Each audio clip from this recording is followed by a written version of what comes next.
takes a look at myself. I likes what I'm seeing. I'm far from conceited, just a fly human being. I dress, talk, and smell as if I want the world. Learn to steal, and that's real once it attracts the girls. My sunshine, spend time, margarita, twisted with lime. Half baked in these DC streets, and if you can't stand the heat, ain't got to tell you about the kitchen. Sin City living, how you twigging and itching. Stealing for a living, cause the city, the frequency is a hell of a stench. Until he raised the Grinch, taught him how to steal, land both sides of the fence. Gave him a gun and told the rabbit to have fun, not just counties, boundaries, mountains, time zones, 41 states, cripped in, 15 pipped in, and look at me mama, I'm still dipping. Rest till I die, nigga try me, fuck a IV. They got 48 hours to find me, burn the whole crime scene, and all they know is he smoke good greens and live by all means. With the heart of the whole team, you think it's easy to flip from sugar to shit, smoke up the scene and burn rubber and weed with it, designed for the 3 and the G in it. East side, you see the West LV represent explicit. And if y'all think I came to talk pimp shit, bitch, you got me twisted. It's 3ANGSTA period, and I just look like this. I tell them I just look like this. And Lord knows I ain't never been a punk about shit. I live the G-code where most of y'all niggas just talked it. Kicked in doors and pimped hoes, where the G's at, cause this ain't the Lancey Street. Please believe that. Fucking with me, you get P shit, G shit, West Side 3 shit on 1P, bitch. My rock and roll, lock and load, and ain't no bluffing. When them niggas talking loud and ain't saying nothing. But I kick the type of shit that can break a bitch. Like a thief, anything I want, I'm taking it. Out of control, rock and skate with it. Left side, and Lord know I ain't no faking it. I took my game from the streets and jumped states with it. Game remain the same, although the name changed cause they face strange. And if I got the gang bang, I burn rubber and weed and lead this bitch right now, man. From blue rags to tracks with hoes that attract tricks and jack dick, that's how it crack, bitch.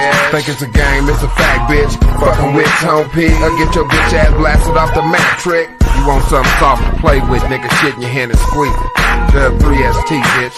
From down the street, nigga, to White Street, to back to the 3, nigga. BBC, nigga. Alright. Alright.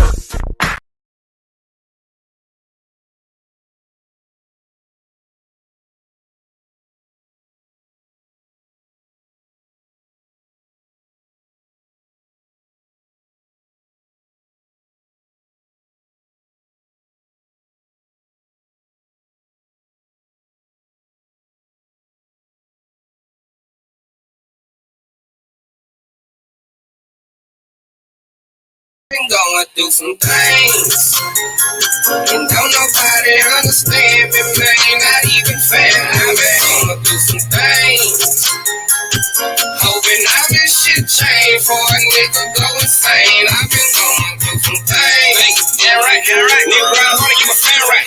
Should've been easy, we can play like I would've been living in the ground like, hey, sometimes like damn like, but me giving up down sound right. So I keep my head on, watch the ground like, but a nigga flying, I'ma hold me down. Right. Hey, doing bad. Why the fuck you wanna see me doing bad? Bitch, I'm dealing with my own problem. I ain't trying to argue with your stupid ass. From sun to sun, I'm trying to get some money and stay some hundreds in the Louis bag. When you started fucking throwing fits and cussing, no time to be fucking with your foolish ass. Dumb ass, I'm ignorant, bitch. Always with the any feeling shit. Walk ahead with these knuckleheads. Getting into it on some silly shit. And some of my close niggas acting like women. What's up with this? I don't owe motherfucking nothing. I've been hustling trying to get rich. Nigga feel like I don't fuck with her. But bitch feel she don't make me happy enough. Say, look, I'm just one man. Do all I can, get a chance for her. And niggas I ain't really fuck with you. I wouldn't fuck with you. No, it's ass to bust. I ain't never show my fucking feelings. Nigga, we already know what's up. If it ain't one thing, some motherfucking nothing, man. I always some shit coming up, popping up, man. Like the devil keep on throwing the sticks at me, but I ain't gonna trip though. Keep my calm progress, is all I do. I just wanna flow like one in this room. Been going through some things, I just wanna clear my brain. These niggas do the most, and these hoes gon' be hoes. These bitches change up on you, and them niggas do the same. I've been going through some things, and don't nobody understand me, man, not even family. I've been going through some things, hoping all this shit change for a nigga go insane. I've been going through some things. Niggas don't need to be a pimp, really I ain't even got the patience for it. I already got trust issues. Hope get stitch on my paper, boy. I always been a fly nigga, stacking paper like a paper boy. I guess this why niggas hate on me, cause me and my niggas been making noise. My tea lady been having problems, so you know I had to step in. On top of that, I been taking losses. This where the real shit kick in. This shit too much for one nigga. Reality just set in. Niggas throw my money down to me and running, but them bills trying to send that check in. I just wanna I wanna let's roll. Been going through some things, I just wanna clear my brain. These niggas do the most, and these hoes gon' be home. These bitches change up on you, and them niggas do the same. I've been going through some things, and don't nobody understand me, man, not even family. I've been going through some things, hoping all this shit change for a nigga go insane. I've been going through some things, too much for one nigga to deal with. It's too much for one nigga to deal with. It's too much for one nigga to deal with. It's too much for one nigga to deal with.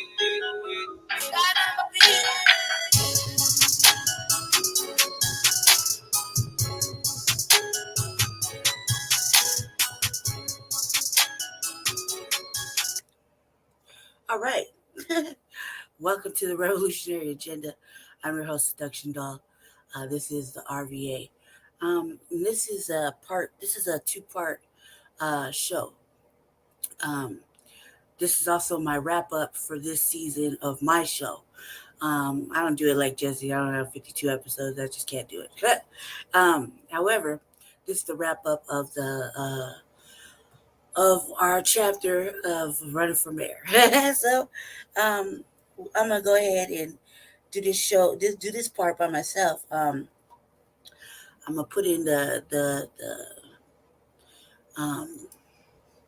link if anybody want to hop on, but mostly this I'm saving the best. I'm saving my little interview with Jesse Paris and to the next episode. Yeah, forgive how I look, man. Like I said, we've been going through some things. It was a hard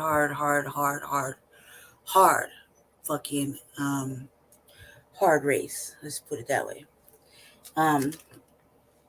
And 1 second, family. Let me share this shit somewhere real fast. So that we can get this show on the road.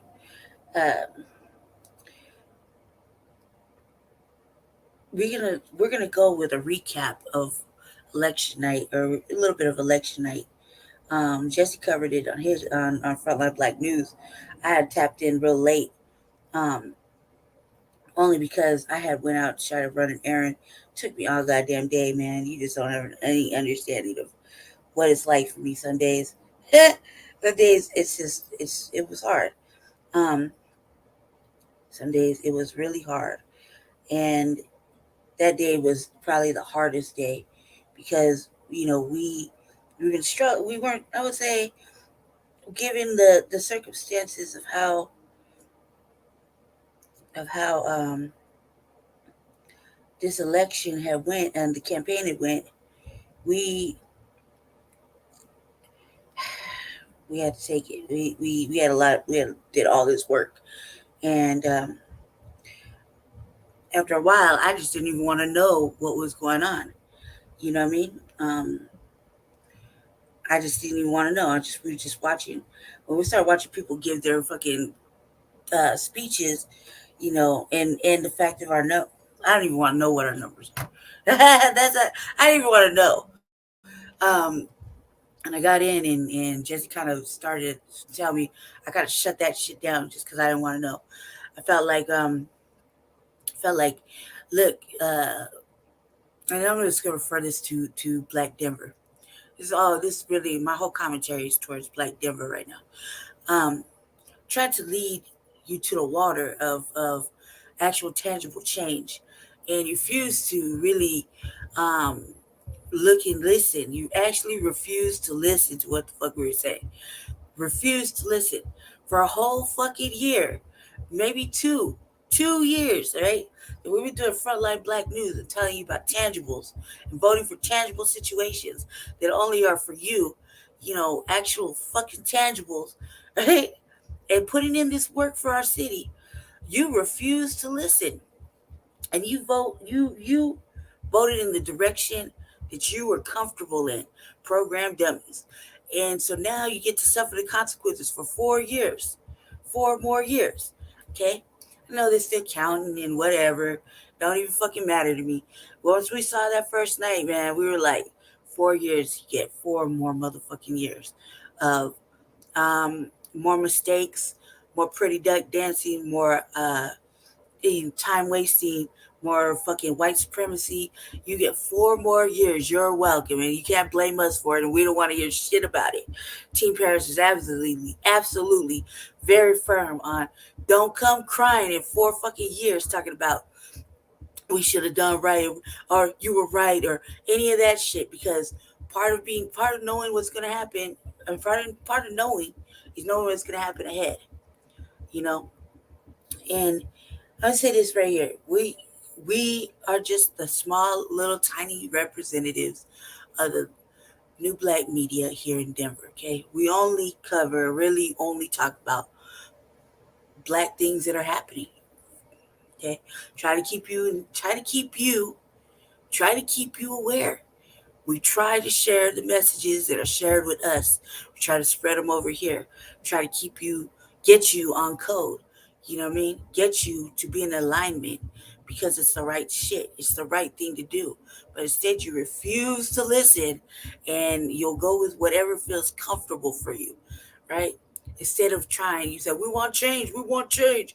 But you had your chance to have change and you chose. So now you got to deal with the consequences. Fortunately, I and Jesse Paris don't have to deal with the consequences because we already know. So we're just going to continue to fight racism, white supremacy all motherfucking day like we've been doing. Okay? But we don't want to hear shit. We don't want to hear shit about about your regrets or any of that shit. Because y'all ain't the ones that got to go outside and tell the unhoused what's about to face them, right? And how to protect themselves from fucking what's gonna happen to them. Okay? You don't have to go outside and do any of that. You don't have to go outside and face your friends and family and tell them, hey, look, man, they finna lock you up. This is what you need to do. Get on board right now. Let's go, let's go, let's go. Because this is what's about to happen. You don't gotta do that. We do. We do. Right?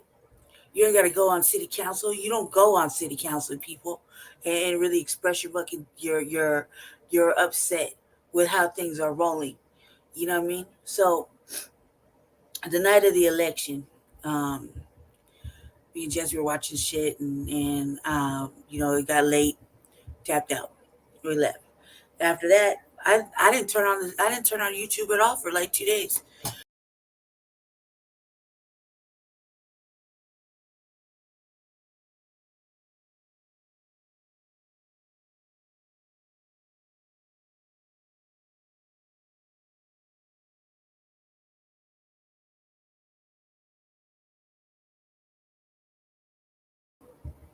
All right, my fault. I did that. Shit screen. Yeah, this shit upstairs, man. These motherfuckers, I swear to God.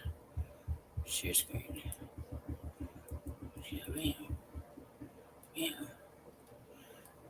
To this right here. All right, so you didn't have to. You didn't have to. I'm sorry about that. That was my fault. Um, you didn't have to. You didn't have to. You didn't have to deal with that. Jess was sick. Um, I was sick. I spent like 2 days sleeping in. Um, being on my machine, super swollen. Just should be diarrhea and shit, and I just didn't want to. It was like fuck, man.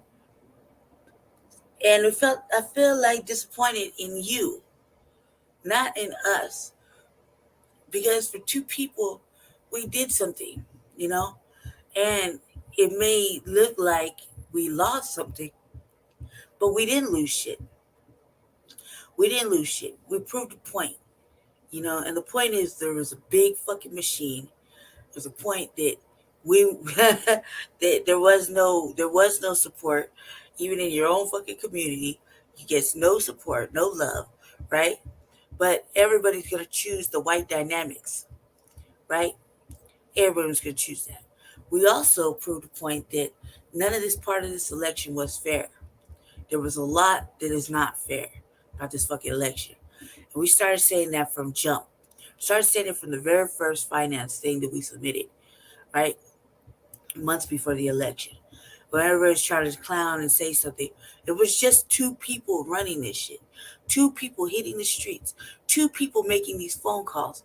Two fucking people. I take that back. Three people help. You know, maybe they make some phone calls. You know what I mean? But two people. Two.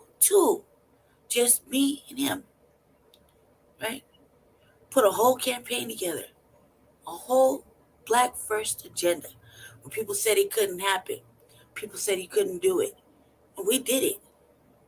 We did it. Whether it stuck, whether it helped, who knows? Right? But you got the point. And it won't stop. It's not going to stop.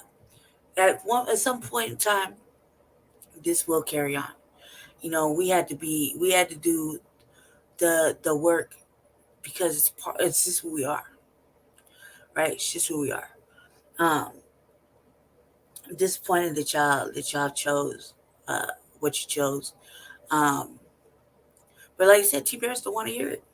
We don't want to hear it. We're not going to hear it. Matter of fact, we done tuned out not hearing it. Because we already know what's going to happen in 6 months, in 7 months. You know, it's a hard job to want to be the motherfucker that takes on the role of the city and just to be, you know, talked about. It was a hard ass job. While everybody was over there sitting there clowning on him, he stood up. When everybody was like, but we didn't see your motherfucking punk ass sign the papers. We didn't see your punk ass out there doing anything. We just saw a lot of bench warming and sideline shit talking. That's all we saw. Because you weren't outside. You don't go outside. You know, we was outside. We did it. We're the first motherfuckers to pass out flyers on the low behind everybody. My flyers only touch Black hands. We try to keep everything Black first. Black. Why? Because our community was the one getting gentrified. Our communities were the ones being fucking benign neglected. Our people were the ones getting murdered. Our people were the ones getting murdered in custody. It was us. Yes, now we got a predominantly huge, fair-skinned Hispanic community over here trying to take charge. Speaking of that, let me pause right there. I told some chick today on Twitter. You know, she was, so in fact, let me see if I can pull that shit up. So you see how that line. Right, I told some chick on Twitter. She didn't like what I said, but I don't think I really, yeah.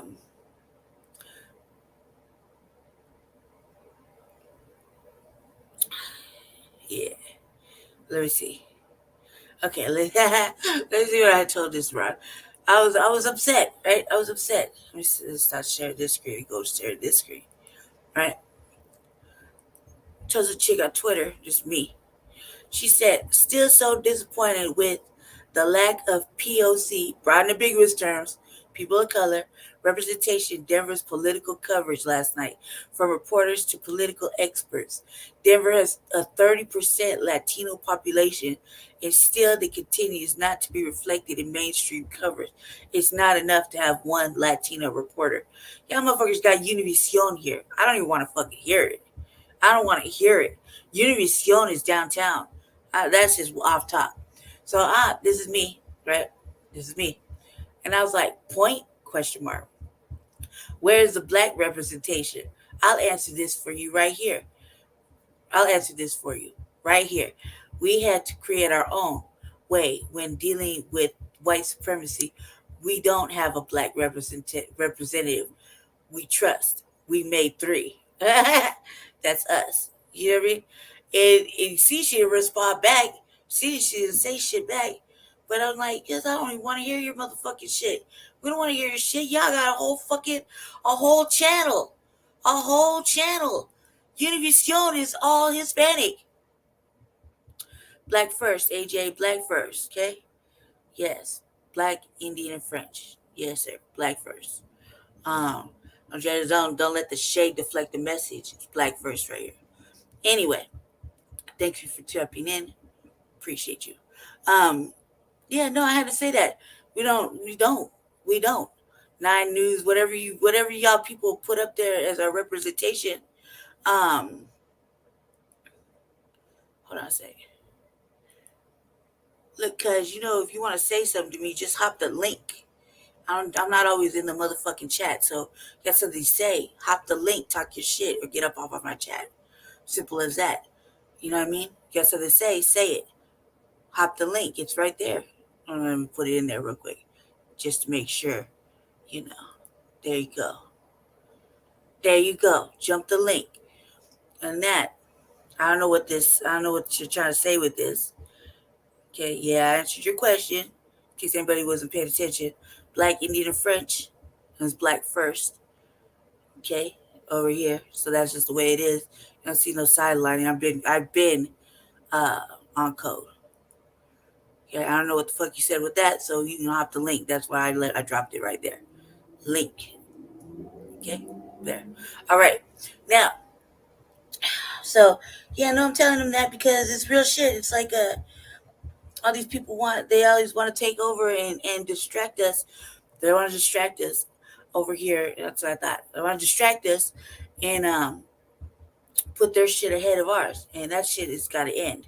So I'm gonna do this recap. I'm also gonna say this that shout out to my partner, my teammate, my love, my everything. Shout out to fucking Jesse Paris, dude. He did the damn thing. We did it. And regardless of what you said, what anybody has said to him or talk shit about him, like none of you motherfuckers living his goddamn life. Okay? None of you motherfuckers know what the fuck is going on in his motherfucking life. So you just save that shit. You don't have to tell everybody anything. Okay? As far as I'm concerned, he did everything he possibly could with the time he was allotted. And he did have a lot of big fucking shit going on. He had a whole fucking lot of shit, and that doesn't mean anything. Plus, you got a motherfucking mate like me. I did the best I could, and for a motherfucker to come right out the street, didn't know anything, we did the fucking thing. And so, yeah, of course we're gonna be disappointed a little bit. I think we took some time off, and we grieving it. You know what I mean? This is it was not a big loss to us, but it's a big disappointment in our people.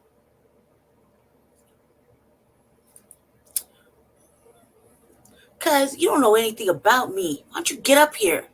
Okay? I already expressed it. And no, I won't stop talking on something. I won't stop. How about that? I won't stop. You can't tell me what the fuck I can and can't stop talking about when I'm Black, Indian, or French. I can talk about whatever I want to talk about, considering that's all I've been raised with. That's all I have. So you can't tell me anything. You can't question me. You can't tell me a motherfucking thing. I won't apologize for it. Matter of fact, why don't you get up here and fucking check me? Tell me something. Get up here. The link's right there. Come on. You're so big and bad you want to sit up in the fucking chat. Get on here. Stop playing. Anyway, I'm going to leave that up because just because I'm not as richly melanated, you got some motherfucker out here trying to tell me what I can and can't talk about who don't even fucking know me. So you don't know nothing about me, won't know nothing about me, and get up here and talk your shit if you so fucking righteous with it. You know so much. Get up here and talk your shit. You got 2 minutes before I block you. Go ahead. You can do whatever you want. And it is disrespectful. And people start off the comment and say, no disrespect, but please stop speaking on Black issues when you're not Black. First of all, I can't tell you. I'm not even going to apologize for how the fuck I came up in this motherfucking world. Okay? You don't know shit about me. Don't let the shade deflect the fucking message. I'm telling you directly. Okay? I won't stop. I'm not going to apologize. And I don't owe you a motherfucking explanation. I gave you one, and it was very simple. Now I'm about to get real motherfucking rude. Hop that link, talk your shit. Simple as that. Not get the fuck up off my chat. That's how it is. You don't know me. You don't ask me the right questions, right? Are you even? You ask, yeah. Are you even? Yeah, yeah. I'm not even gonna apologize for how I look. My fucking ambiguity. Okay, I just know who the fuck I am. So you don't like it? Eat a dick. How about that? Hop that link though. You got 2 minutes. Anyway, moving along. So election night, we came back a little late after some of the results that came in. So what we're gonna do on this show tonight is go ahead and recap, and it's kind of gonna be like watching it for the first time because I didn't watch it initially. I didn't watch a lot of the election part for a lot of different reasons. I didn't watch it for a lot of different reasons. I'm gonna go ahead and take your shit down. I like how people could watch it so they could see what kind of trolling fucking dramatics I have to face sometimes. You know, I love that shit. So I'm gonna take your little stupid comment down, but it's all right. Go ahead and put up another one. You know, I'll just show it later. Back to what I was saying. Real quick, just in remarks to that, you know, just real quick, just in remarks to that, you know, it doesn't really matter what anybody thinks. You should thank me. You should really thank me. You should be thanking me for real because as on code as I am and as off code as you are, right? I am actually doing the work, God's work right now. This is standing up. This is addressing main issues. This is putting Black first. So it could be foundational Black Americans, et cetera, et cetera, et cetera, putting us first. Now, it really isn't my fucking problem that it came in this world mixed. I didn't do it. I can't choose the vessel. So, you know, for this little slight right here, I'm just gonna put you like that on. I'm on code. Okay, what I'm doing myself is very constructive. What you're doing is non-constructive. I don't see you fighting racism and white supremacy. I just see you being a hater. So I'm on code. Now, still, you running out of time. You're running out of time. You still got 1 minute. You gonna hop that link? You gonna hop that link, sir? Or ma'am? Or whoever? Okay, guess not. All right. Don't. Moving along. Take this whack ass comment down. All right. So what we're gonna be looking at is shit that happened from that night. We're gonna be back and forth. I'm gonna give my commentary, as I do as always. I'm not gonna give a fuck how it makes anybody feel. I do not apologize. She knows unapologetically Black over here. So I'm not gonna fucking apologize for how I feel or what I say. And I haven't and I don't. So with that being said, let's move to 9 News. Let me get over here real quick. Share the screen. All right, this is a little context for our mayoral race. People vying to replace Mayor Michael Hancock, who's term limited. The number 7 chief investigative reporter, Tony Kowaleski, in the studio tonight. And Tony, you have now done interviews with all 17 candidates. And we're here to help make it a little easier for everybody at home. Think about it, deciding between 17 candidates for arguably the second most powerful seat in the state of Colorado. Over the past several weeks, we've done those interviews, and they're going to be available for you online right now. You go to denver7.com. On that homepage, you'll see the city and county building and a chance to get to know the candidates. And what we're going to do is we're going to take you into both biographies and interviews. Ann and Shannon. Let me mute this so I can welcome you on so you can talk your little shit and we can kick you off. Go ahead. There you go. Welcome, brother. No, ain't nobody talking shit. You know what I'm saying? I just No, hate no, when no, people speak on no, black don't come in here issues with all when that they're not energy. even black. Calm That's down, that's the calm that's down, the calm issue down, right talk there. nicely. Calm down, talk nicely. I'm a lady. You gotta talk to me hard. How are you doing? Go ahead. Talk nicely. Go ahead. And I'm just saying. I mean, I hear you speaking on black. I'm good. I'm just saying. I hear you speaking on black issues, but you're not even a part of the community. What You you know what talking I'm about, saying? cuz? What do you mean I'm not part of the community? I'm Because I'm just, mixed? Because you, I'm mixed, you think I'm not up on man. everything? Come on. Is that what it is? You Listen, judging a book by its cover? listen, Is that what we do around here? Then they got listen, a motherfucker listen, listen. can't be mixed, black, Indian, French, huh? We I can't can't have a be. conversation. You keep talking over me. You're right. Go ahead, bro. Go ahead. You're right. Carry on. Only a black woman and black man can give birth to a black child. That's all I'm saying. You speaking on black issues, but you're not even black. That's crazy.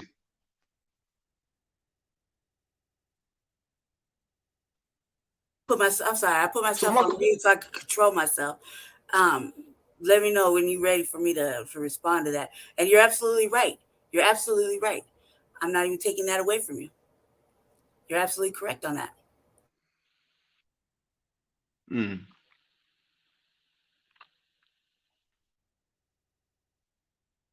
I can't. I'm gonna put it to you like this, sir. I cannot. I cannot.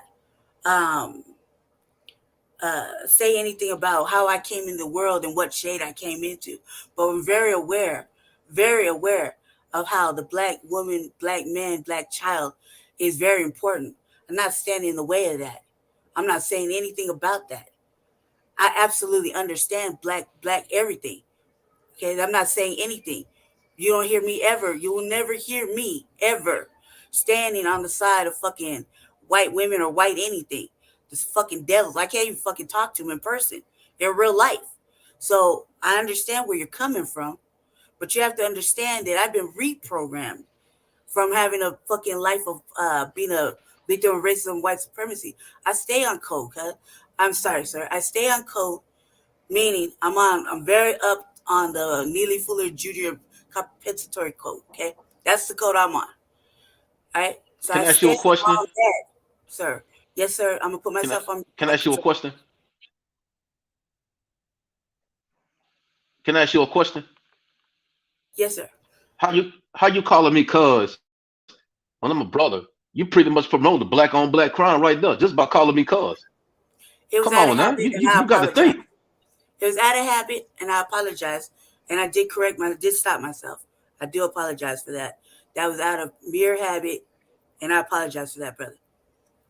You are correct.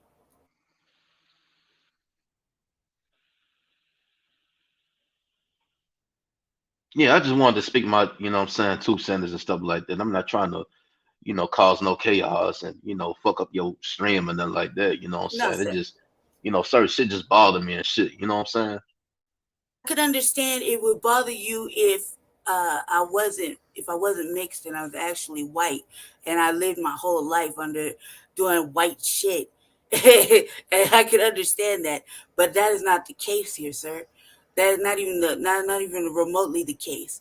I would have to say that being having a mother that's a motherfucking European definitely hindered me because I was grown up in the act of racism from my own family. It's caused a lot of sense of confusion for myself up until I had got reprogrammed. I had to deprogram first in order to reprogram. I was always awake, but just not. I was on this mixed confusion. Now you don't hear those words of confusion coming from me because I had to reprogram and re-educate myself to what I feel has been extremely hidden from me my whole entire life. So I can understand how it looks and what it sounds like. However, you're not gonna get me. It's not gonna ever take me out of my natural character, which has just been like fuck them. I've never got no passes in life being in this shade. Like everyone would like to think, I get no passes in general. I don't get no opportunities. I'm probably like the worst person that has no opportunity given to them. I have to just go out there and make my way. I understand how it looks from the outside, and perception is everything. But judging me without knowing or asking the right questions, it's yeah, sure. You know what I mean? I could be offended by it, but I'm not. I can't apologize for who I was birthed to. You know what I mean? I can't apologize for that. I am what I am. You know, it's either you're gonna accept it or not. We here in Denver, in Colorado, only have one real main new black media outlet, and that's Vicky Dillard here. Us and on Frontline News, and here is the only second that brings conscious, actual news to Denver. I'm not gonna apologize for my fair skin. I'm not gonna apologize for being black, Native American, and French. I'm not gonna apologize from being from anything about that because I shouldn't have to. I shouldn't have to. It's not my fault. You know what I mean? But I know who and what I love, what I represent, who I grew up around, who raised me, who's provided for me, who's taken care of me my whole goddamn life. That's been black people. My whole life since I went in the system. I have no white friends. I have no Hispanic friends. That's as simple as that. You know what I mean? I know who I am. I know what life I lived. And I know before reprogramming, the life I lived, and it was a life of motherfucking confusion. After I've been reprogrammed, it's been on this, we are at war, and it's black first. No matter what. Should not fight for this? Or should you just, there's a lot of confusion in the black community. Would you really not want a person that's loud and absolutely correct on fighting for the benign neglect to end, the rape and killing to end, the fucking kidnappings to end?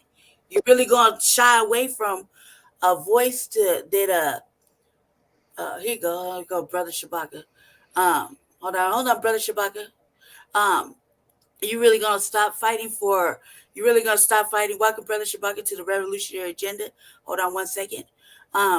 You really want somebody to stop fighting for you, regardless of the shade? This is for you. This is for my brothers and sisters. I don't fight for them. Why? They leapfrog over everything that you have coming. Let's put it in the regards in the context of reparations, right? Right? Every richly melanated brother and sister, Black American, foundational Black American, they got motherfucking reparations coming, correct? I'm afraid you dropped out. I'm going to change you listening still, right? But these other races, these buffer classes, right, will leapfrog over what is owed. They'll throw in any other distraction. Right now, I just saw some shit on Twitter talking about black and Asians, black and this, black and that. There's no black and. It's black first. Black only, correct? If you're a person that's on code, you listening to shit, you following Jason Black, you following Tariq Nasheed, you following Vicky Dillard, you following Afro Elite, you following any of the new black media. What is that sister's name? If you following any of them, okay, Professor Black Truth, any of them, then you know exactly what the fuck I'm talking about. And it means that when should we have these people continuously leapfrog over what is owed to you, right? You got the LGBTQ plus 2 fucking 3 elbow emojis fucking constantly disrespecting, right? Constantly trying to erase the black woman, period. You know what I mean? Trying to woo you into some old sexual dysfunction. So when are you just gonna say no? I can't have you, Brandy Marie Majors, aka the Seduction Doll, represent or speak on black issues for me because no one else is doing it. So I'm just gonna say you can't do it because of the shade of skin you are in. How is that okay? How is that a rip? How is that even tight? Just because, you know what I mean? Just because you don't like the shade doesn't mean I'm not saying something correct. So you're going to stop a fucking loud, fucking demanding voice that's on your side because you don't like the shade. Simple as that. Yeah, welcome, brother Shabaka. Sorry, man, the gentleman jumped off, but how are you doing, brother? All right, I'm trying to connect this Bluetooth up. Hold on.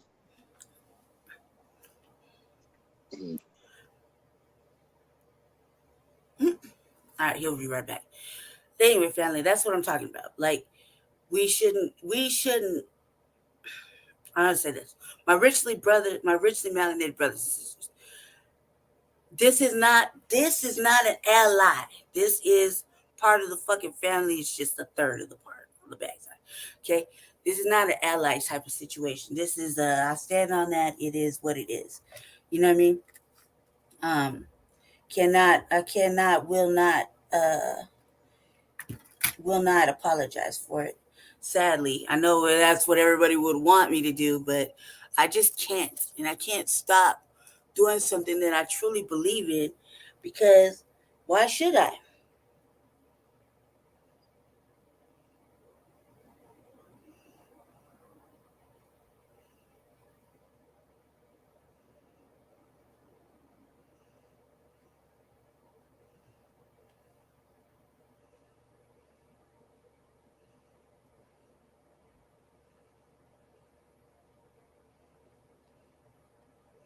I'm sorry. I apologize for that real quick. I had to take a little moment. Don't let the shade deflect the message, okay? Message is standing on black issues and we're talking about it and we're really talking about it. In the city of Denver, Colorado, there's only one actual new black media person aside from us spreading the this message boosters, spreading the message. All right. Um, According to the new black media. Spread all their messages because that's quality education right there. It's quality education that comes out of the new black media. If you're not aware to it, then you're not aware to it, but we're trying to get you hip to it so that you make the right decisions. Now, I'll say that to say this that we respect our sister Vicky Dillard. She provides a quality fucking education. Um, but we're in the city of Denver. She's up a little bit further, and we're here. We're out here on the ground, so we see things. We're able to speak on certain things, but most of the time we're covering shit that are important in other places, um, and that's part of the new black media. We don't. The news here in Denver Right. don't cover black issues. They're all inclusive. They're for everybody. They're here, right here, and on Frontline Black News, Shabaka's Black Experience and Ends, we cover black fucking issues. We talk about black things, and we don't have to apologize for it. And I'm sorry that Exactly. my Yeah. shading, sorry that my shade upsets you, but that's just the way it is, brother. It's just the way it is. It's going to upset everybody, and I can't help it. I'm not going to change it. You can't get me to go back up in the womb. It's 43 years later, and I wouldn't crawl back up in that European's womb anyway. I would not. I would not. So let's just keep it that way. Go ahead, brother Shabaka. Welcome to the show. Thank you so very, very much, Lady Che, to hear the revolutionary agenda. What's happening here, that I'm seeing in my twilight years is that this is part of the conspiracy that Dr. Francis Cress Welsing had wrote about in the early 1970s. Okay, on the plantation system, okay, you qualified for the auction block. I qualified for the auction block. Malcolm X qualified for the auction block. Huey Newton qualified for the auction block. Booker T. Washington uh, qualified for the auction block. W.E.B. Du Bois qualified for the auction block. Because the things you have to understand is that slavery was big business. And the three elements of it that you have to look at was the slaves themselves, okay, the intellectual property that the slaves had, plus that you could borrow money on slaves from the bank. Same way you would go refinance a car, you could go refinance, a slave, and source of that I'm right here, information Shabaka. I'm just is going off camera for like 3 minutes. Okay, I'm right here though. Carry on. okay. Okay. All righty. And Lerone Bennett, who was one of the major writers and contributors for Johnson Publications, commonly referred to as Ebony Magazine and Jet. He has wrote a series of books, and this has been the source of my material that we've been using, here on the Revolutionary Agenda. Also, too, for Frontline Black News, Shabaka's Black Experience Enhanced. We are doing Grand Rising with Shabaka Sankori tomorrow morning, 8 a.m. Pacific time.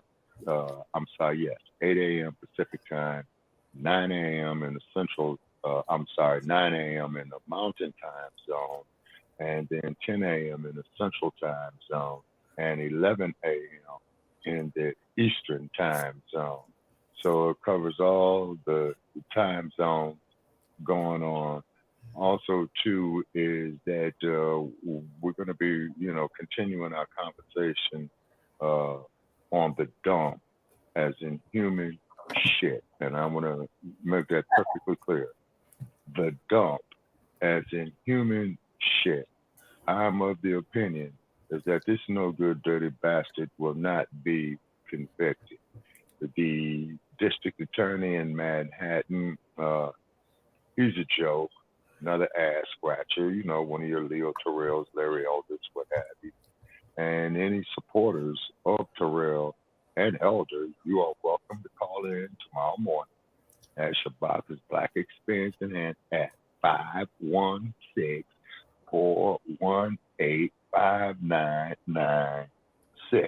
Okay, is because let's be real, Black family.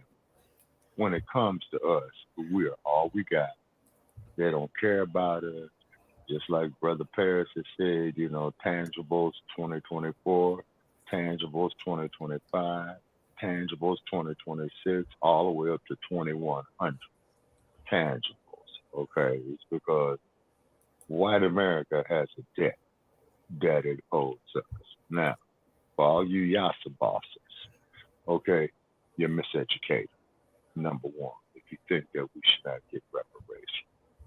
Number two, for all you dump supporters, desanitised, desanitation. Yeah, that's his new name.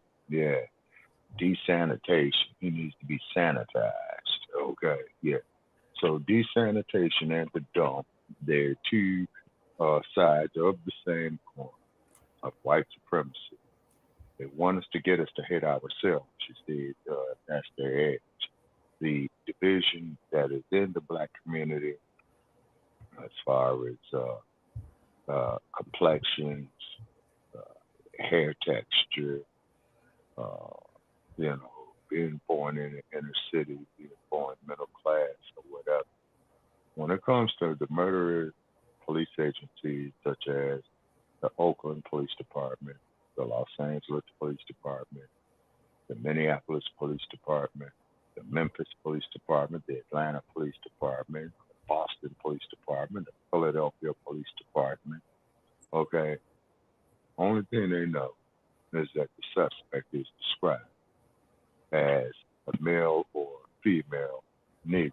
There's more death on black male because they want the black male be feminized. They want to totally eradicate. And the reason why, brothers, that they want to eradicate because they cannot be like us. Okay? We have to keep that in mind. The reason why we are hated so much by white America and the Europeans, okay, is because they cannot be like us. Now, the U.S. dollar pretty much is only going to be worth, toilet paper where you could just wipe your ass with it.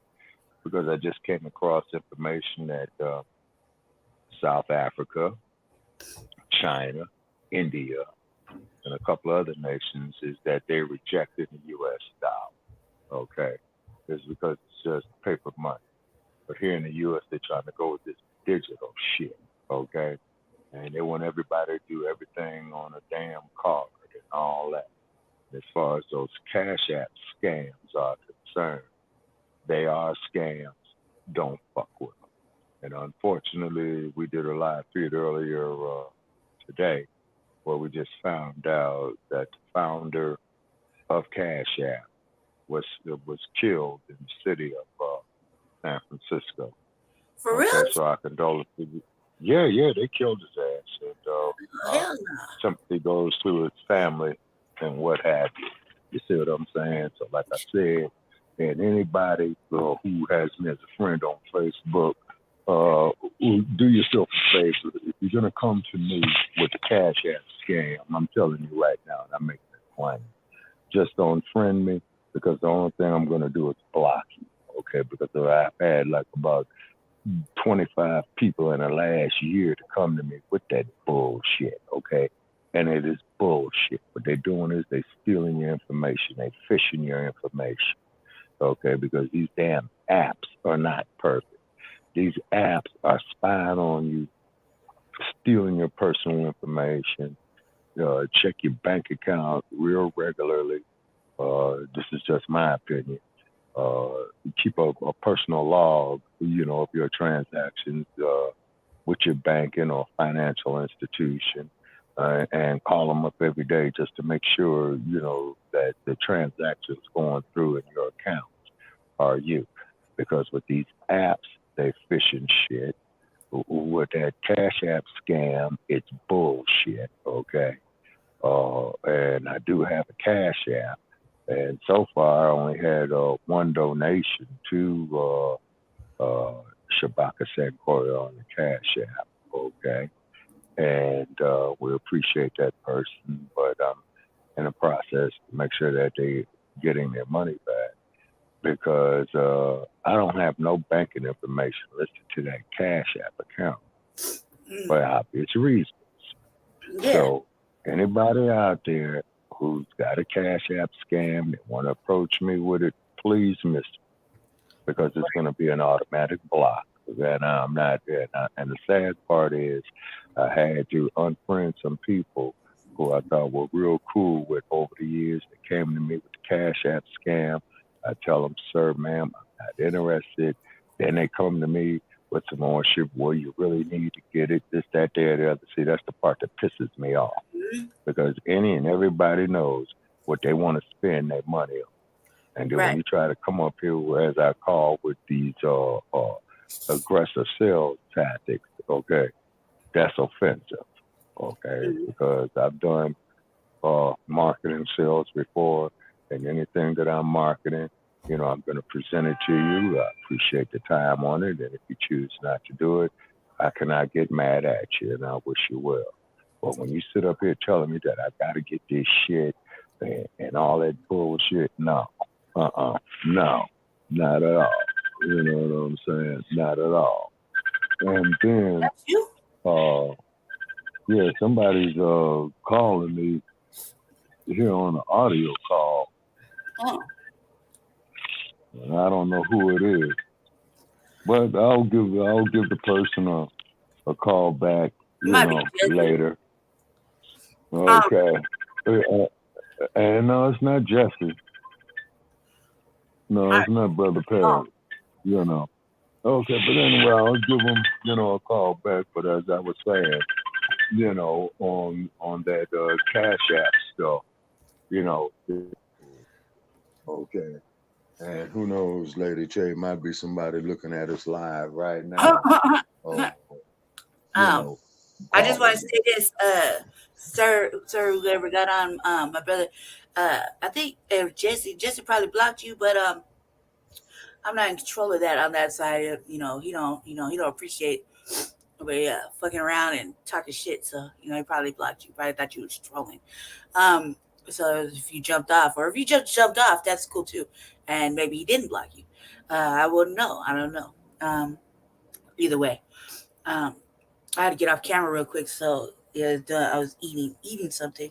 Kind of lady like to be eating on camera. Hold on, Shabaka. Let me add you back in. I'll be Can right you hear with me? you. Yeah, I got you now. Yeah. Okay. All right. Somebody was calling me. I'll give them a call back. Okay, but anyway, is that we have to be careful with this digital shit, okay? Because it's getting all up into your personal business, That's you on right? the Cash App thing, Oh, okay. Shabaka. Let me say this on the Cash App thing. When you fools hit us up in the messenger, you just keep in mind that a lot of you motherfuckers that we don't even know hit us up and be like, I Right. just had somebody just recently asked me for like $50, $60. I was like, I say, it's just high talk. I was like, because I don't No, delete like and that. block, delete I was and like, block, and I did. delete and block. Uh, Yeah, delete and block. if I tell you I ain't got it, people been, if I tell you I ain't got it, don't push the issue. You yeah, know? exactly. You see, or if you're not interested, you know, just a common courtesy. What you do is, if you're gonna run that Cash App scam, go run it on some of them caucasoids. Go run it on some of them crackers. You know what I'm saying? Don't come to your own people with this bullshit. Yeah, 50 You or know what $60. I'm saying? I ain't ate in 2 days, but that's what you need, huh? 50 or $60, right? I was like, you ain't coming to somebody else with that shit. I was like, no, this is not. I said, I don't know. I said, first of all, sir, I'm poor, and I ain't got shit to my name. I was secondly, if I had it, I'd give to you. Third, I don't have it. So, thank you. You know what I mean? Kept it Yeah, pushing. yeah, exactly. You see, it's because you see, this is the problem, you know, with the whole economy, and then the U.S. dollar. I would imagine, say within about 6 months, you could just use it to wipe your ass with. Okay, is because like South Africa, China, and like I had mentioned, and it was up on somebody's wall of where these countries are coming off of the U.S. dollar. Okay, and these countries have a lot of wealth, but plus the Chinese are involved in it. And what they're doing is that they're taking all the resources off the continent of Africa due to neo-colonialism. Mm-hmm. Okay, and there's been some great videos on that. And what's happening is garbage said over 100 years ago, Africa for the Africans.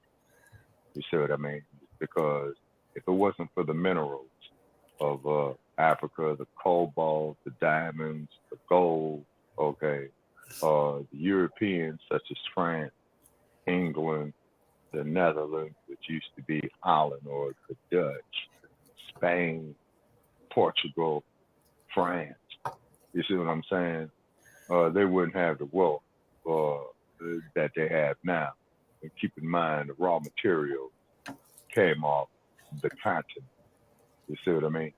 So when people come up with this bullshit, well, we're all the same and all that. No, we're not. And if we were all the same, do you know how boring this thing called life would be? Terribly. Yeah, exactly. You see what I'm saying? Even like when you look at the fish in the sea, all the fish, you know, they got gills, they breathe water. You see what I'm saying? But they are not the same. Okay. Even when you look at sharks, you got the great white shark, you got the tiger shark, you got this shark, that shark. You see what I'm saying? Yes. Same thing with tuna. You got versus variety of tuna.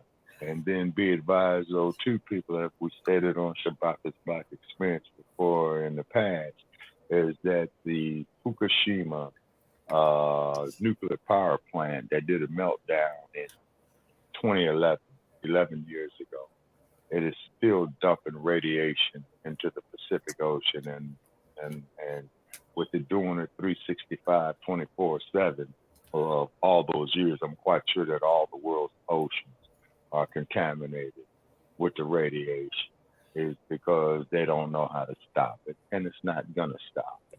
You see, who knows? It might have been planned or whatever happened. And then, as I stated before in the past, is that researchers at the University of California of San Francisco, because not only do you have a UCLA, you also have a UCSF, okay? And their marine biology department has been monitoring the marine life in San Francisco Bay. You know, dolphins are coming there with yellow eyes. The bluefin tuna is contaminated because the bluefin tuna, it migrates from one end of the Pacific Ocean to the other, generally off the coast of North America, you know, to the Japanese coast and that of Asia. So quite naturally, of course, they're swimming into all that radiation. And the diabolical, sick bastards, who came up with that shit of radiation and nuclear bombs and all that, made their asses burn in hell. You know what I'm saying? Yeah. Because what you did with this bullshit, just like when you dropped the atomic bombs that Truman did on Hiroshima and Nagasaki, okay, you brought about a disaster. You brought about what they would call Armageddon. And even Albert Einstein had said that with his theory of relativity, to develop such a thing, is sick. But Einstein died before the release of the Manhattan Project, which they referred to it as during World War II, and where they did the research on it was at the Livermore National Laboratory. Yeah, Livermore, California, which is in the eastern part of Alameda County, which is in the Bay Area. So quite naturally, of course, when they perfected it, they shipped it over there to Frisco Bay. They had the military carry it over there into the into the Eastern Pacific near Hiroshima and Nagasaki.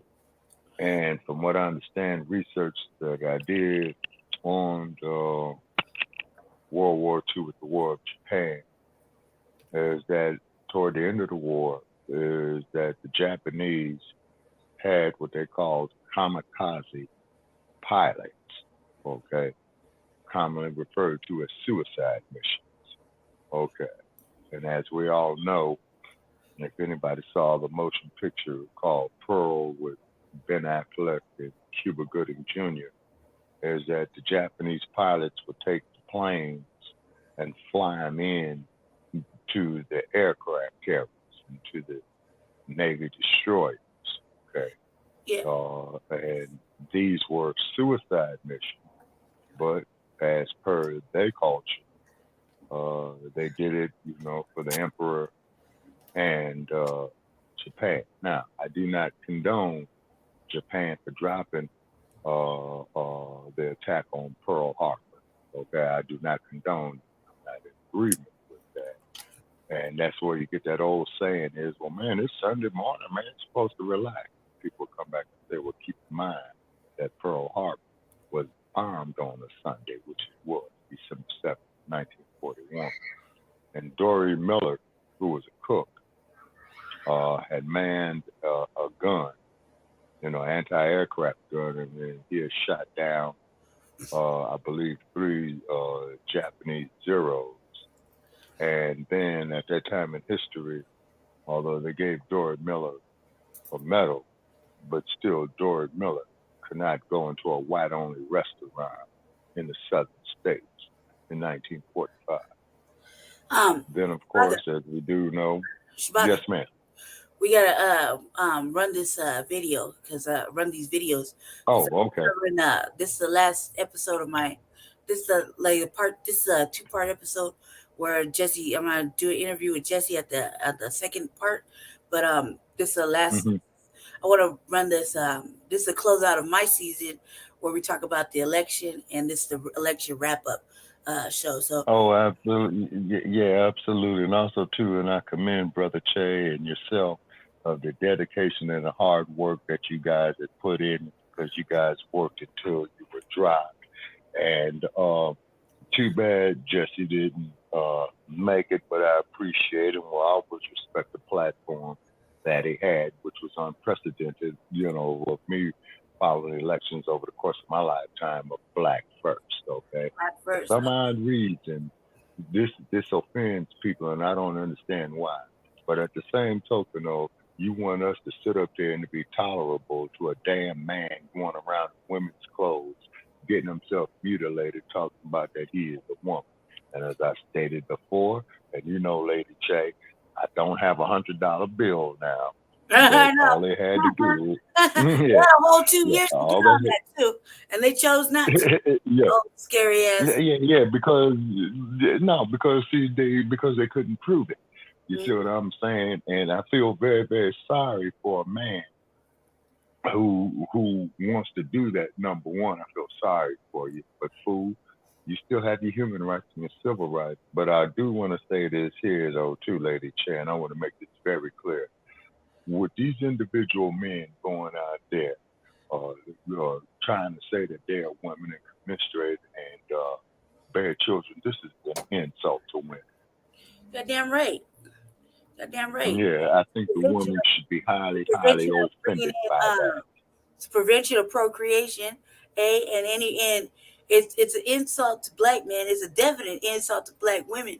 It is also stopping the black child. Because, bringing back to that gentleman's point, it's also stopping the black child from being created. With all these, I like to call them the woozies, the trying to pull the shade over wool, trying to pull the wool over someone's eyes, to say these people be going around tricking y'all like these wannabe women. And let's just keep it that way. These wannabe women are going around pushing up on brothers, trying to convince them that they women, and then they wonder why they get smacked in the mouth. And then they want to turn around exactly, hate crime. because there ain't no hate crime when you're exactly the motherfucker. It's deception. Yeah, exactly. What they doing, and yes, ma'am. And then when they approach a straight man with that bullshit, I think that is a hate crime. Yeah, right there is a hate crime. You try to convince I consider that a hate crime. Yeah, you trying to convince a man that he ain't that he's not he's not, his sexuality should be questioned, and it shouldn't be. It should never be questioned. Exactly. You know what I mean? Why question? Yeah. You know what it is. You know what I mean? You know exactly what it is. A man's primary choice is probably not a man. And you convince them to look like, well, she looked like a woman. She looked like a woman. That's got to be acceptable. It ain't acceptable. Goddamn well it's not acceptable. Exactly. You weren't raised like that. Exactly. Come on now, stop with the cap. You're not raised like that. Okay. But keep in mind, though, too, Lady Che, this is part of what Dr. Marimba Ani had stated in her writing called the Yorugu, and also, too, the Ma'afa. The Ma'afa is a disaster that is so bad that it is beyond human comprehension. And it is like Elders and Leo Terrell, and I'm still going to crumb on them punk-ass punks, you know what I'm saying? They need to go read, you know what I'm saying? And the very, very sad part about Terrell and Elders, that both these dudes are JDs, meaning that they have doctorate degrees in jurisprudence. In other words, the law degree, which is so commonly referred to as. But yet, though, you want to sit up here and push this bullshit, that we don't need to be compensated for the misery, brutalization, the degradation of what we've been through. And I doubt it very seriously if either one of these ignorant bastards, and when I say that they're ignorant, they're choosing to be ignorant because they do know better. I noticed that you don't comment on the brothers who were lynched and then burned alive for recreation. I noticed that they don't comment on the concept of the picnic, which was go out here, pick a nigga to lynch. And white folks would sit there and look at them and eat at the same time. They would have a picnic. The highlight of the picnic, is, lynching a brother, castrating him, stuff like that. And also, too, his brother Paris had put up on his wall, during his campaign, where they used to have these carnivals, and they would have baseballs, that they play in Major League Baseball. And they'll have a picture of a coon up there, a brother, you know what I'm saying? And it would be sure to hit the coon with the baseball. So they probably got some dude. I think I shared that post. I saw that post, and that was a very. There's a lot of historical posts to be coming out that I think people don't even pay Oh, attention yes, to ma'am. it. You know, when they talk about Oh, the, yes, the ma'am. gators and feeding our babies to them and Mm-hmm. whatnot, and then to Oh, find yes, out, like, ma'am. was you paying Absolutely. attention to the news? You've been watching the news about the sister that got killed and her little son mobbed off or allegedly mobbed off and wound up in a alligator's mouth. Did you watch that? Mm. That's gonna be that's the start of my next season, right? That's the start of my next Oh, season. okay. We'll cover that and a few other Right. serious topics that I Right. cannot let go.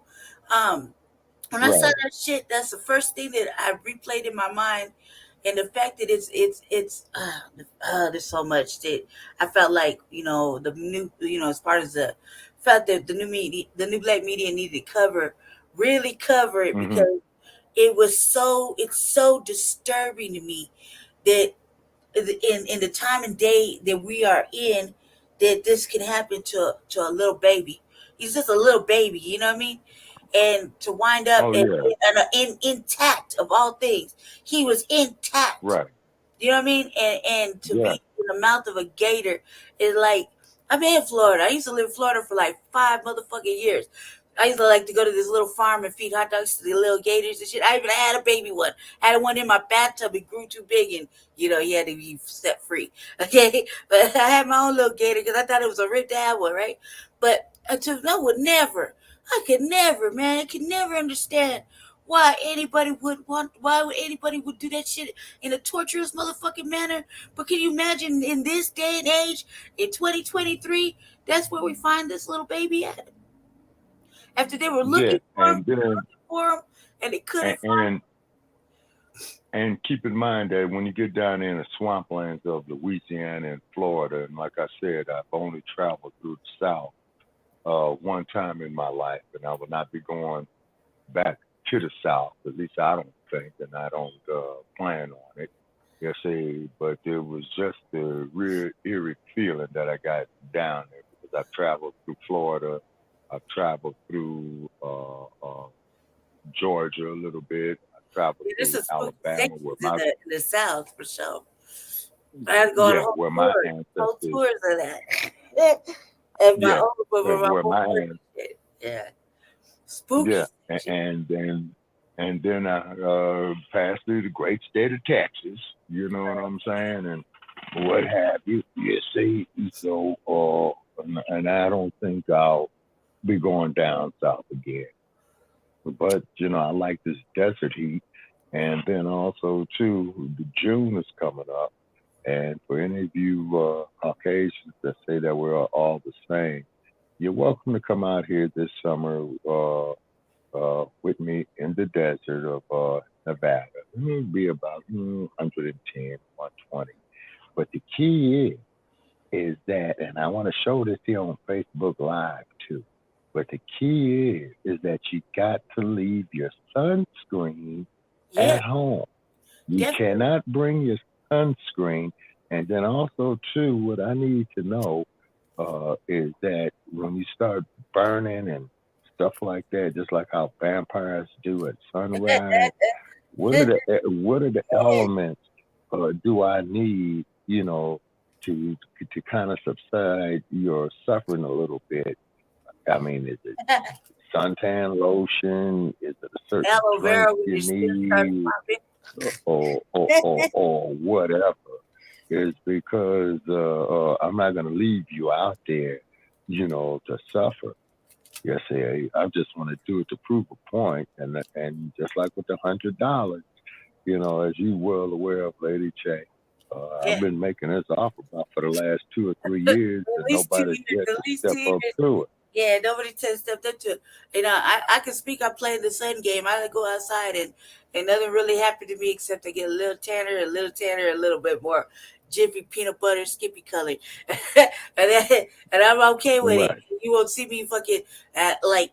I think Jesse was like one time he was like, "You are gonna take because fair." He's like, "You're gonna take no sunscreen." I'm like, I don't want that shit. I don't want that shit. I think I'm gonna do shit for burn me. Okay, and I've lived in in Southern California with this desert-like arid climate, for the majority of my life. I never had no sunburn. Hell, I used to live in Palm Springs at one time. And keep in mind that Palm Springs, Lady J, oh yeah, and keep in mind, Lady J, is that the Palm Springs, California is the exact opposite of Denver, Colorado.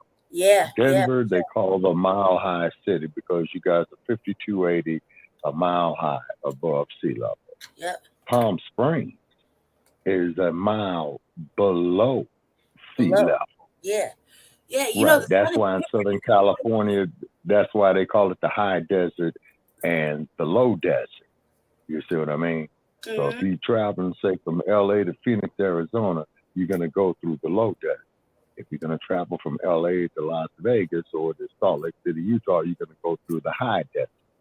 You see, and keep in mind, that desert got something for your ass out there. It got critters and heat and all kind of little scorpions and stuff like that, and desert rats, so they got some critters for you. Yeah, they do. They do got some critters. I would not like to be in the desert, to be honest, man. Especially I think if you're not up on the desert plants and how to siphon water or how to find water, right? You know what I mean? You're gonna be real fucked. Especially if you don't know which cactus to get at or where how to like. What do you call it? Remember the people that used to have the signal forks, the tuning forks, how to make one and figure out where the water is? You're gonna be real fucked. Oh Your ass is screwed. Oh yeah, absolutely. And then keep in mind too, Lady J, as you know, in Southern California, they got a place out here in Southern California, they got a place for your ass there too called Death Valley. Yeah. Where the temperature, I believe the hottest it got out there was 137 degrees. I think that's the record for it. 137 degrees. So, them motherfuckers are gonna fry. You gonna fry your skin, turn bright ass motherfucking beet red. You know what mind boggles me too is that when the whites go outside in the cold, their skin turns red. When they go outside in the hot, their skin turns red. Their skin is fucking red all the time. Then they blush, their skin is beet red. When they're lying, their skin turns red. They just turn red. You know what I mean? And like me and Jesse, one time we was out at a sweep one day, and then we ended up going home. It was like maybe like 11 o'clock in the morning, 12 o'clock. We finally got done. We decided we was gonna take the bus home. And we're sitting there listening to music, laughing, smoking some weed and shit at the bus stop. And we saw this white lady walking around. She was like I would say she's probably jogging. She had on some pants and, like a little sports bra or whatever, just showing most of her body, right? And it was cold as hell. Jesse layered up. Jesse forced me to layer up, right? So we sit there layered up, and we're watching this lady, and I'm like, look, cuz. I said, look, her skin is bright red. It was cold outside. Wow. What are you doing, lady? Well, yeah. You know what I mean? Yeah, you guys get cold there in the Mile High City area, because I was there one time, and it got down there to 15 degrees below zero, and the sun was shining because it would be 15 degrees below zero in Denver, Colorado, but the sun would be shining. Believe it or not, Colorado has more sunny days than California does. And I told you where we were supposed to be going to work that day, and everybody's sitting on their ass, warm, looking at TV, and I'm seeing snow on the ground, but I'm seeing it's bright and sunny. Yeah, and they told me, man, and they told me, man, you take your ass out there. You tell us if we're going to work today. I wasn't out there no more than 2 minutes before I said, I see your reason. Move over. I'm going to sit here and watch TV with y'all. Yeah, right. And then, too, from what I understand, mountain cold is different from cold off the Great Lakes. You see? Yeah. It's cold out here. We just had a little brief snow. Well, it wasn't even a storm, really. It was a little snow that was coming down just the other day, and but the day of the election, Jesse had to go film a sweep, so he went and filmed the sweep, and Mm-hmm. So I was trying to talk to him, and you know, sometimes I gotta figure out like ways to word it so he get it. But we went to go film the sweep, and it was cold. You could tell he was already starting to get sick. He think he got pneumonia or some shit. And I was Yeah. like, listen to him. I was like, well, damn, dude, you know, the audacity of the city throwing a motherfucking sweep on election day. I mean, they just bold with it. Yeah. Secondly, I'm like, Yeah. yeah, man, he was really cold and sprinkling snow and rain. And I was just like, there is a point to where you got unhoused people outside in the elements. You know, what happened with the unhoused people during the elements over there in your city, we must know, but we can't know right now. You got to tell me you got to tell me on the next show, because that's going to be part of the topic. Let's just do this. Let's just get to the video real quick, okay? Sure. Black family, real fast. I'm going to give you the highlights of what we're talking about, just a little context of the mayoral race, and then we're going to get to that night, and I'm going to get to Brother Jeff's show where I was talking shit and telling them they were all capped. And so we're gonna get through that real fast. I'm gonna try to be quick about it. So there we go. Let's see. View tab. Okay, bam. This is Jesse Paris. I shout out to Denver 7 for letting him be on one of the debates. Okay, thank you for the question. My vision for the city is a city that actually has empathy, sympathy, and compassion for those that are suffering most in the city. Whatever you do for the least of these, that's what you do for, you know, your savior, right? So I would like to have a city that was compassionate, that wouldn't just step over somebody that was unhoused on the streets, that would actually lift people up instead of putting them down. You know, put yourself in that person's shoes. So and the way to go about that is by auditing these service providers, making sure that the money is actually going toward helping those that actually need the services. I'm a client of CCH. I'm not getting the help I need. And the people in my building where I live, the Fusion Studios, they're not getting the help they need either. So we can do better, and under a Paris administration, we will do better. Thank you. Get to her. I was actually talking about his little opening. I thought that was a little opening, man, but apparently I was wrong. I think it's right here. I'm so proud of him because PSU and everybody that's in attendance tonight. My name is Jesse LaShawn Paris, and I'm representing for Black Star Action Movement for Self-Defense, Positive Action Command for Social Change, as well as the Unity Party of Colorado, Frontline Black News, and Sabaka's Black Experience Enhanced, and I will still be the next mayor of Denver in 2023. The reason why I'm running to be the mayor is because we need people with lived experience with these issues that all these candidates are talking about. Well, as a member of one of the founding members of Denver Homeless Out Loud, I've been at the forefront of our unhoused neighbor crisis. Unhoused neighbors, that's my term, I came up with it. Right in, a real revolutionary, real tangible change will come from a Paris administration, JesseDenverMayor.com. Thank you. You think he was giving him that work, man? Yeah, see. And that's it. You see, these little dudes, and then these people up here who's running for mayor, you see what I'm saying? And what they're doing is they're just going up there appeasing, you know, their puppet masters. You see, Jesse's out there speaking from his heart for the people in so the we true can start. Yeah. Start by, but the rest of actually them get into the root train. of what policing is in this country. Has been based off of slavery, based off of slave catchers. The culture of the police has to change. If we're going to improve anything about public safety, we have to start there. Also, we can hire officers that have actually been trained in mental health, and they have been what is it called? Oh man, what is that testing? It's a certain kind of testing that they do to make sure that they're not biased or implicitly biased or racist, because the police are targeting people that look like me, Black people. That has to change in the city, and under a Paris administration, that would definitely change. And I would like to reallocate a lot of those funds that we're spending on public safety to star in programs such as. Fucking police would be punished all day, every day. Our next question from our organizers is for Renata Behrens. I would take everything. Fuck them, man. They don't get shit. I would tax their whole motherfucking family, everything. I started with the wife, and you ain't got it, I'm taking it from your wife. Your wife ain't got it, I'm taking it from your mama. You know what I mean? I'm taking it. You ain't getting no job. You won't be able to fucking secure a fucking Taco Bell at the end of my fucking shit. That's how serious I would be.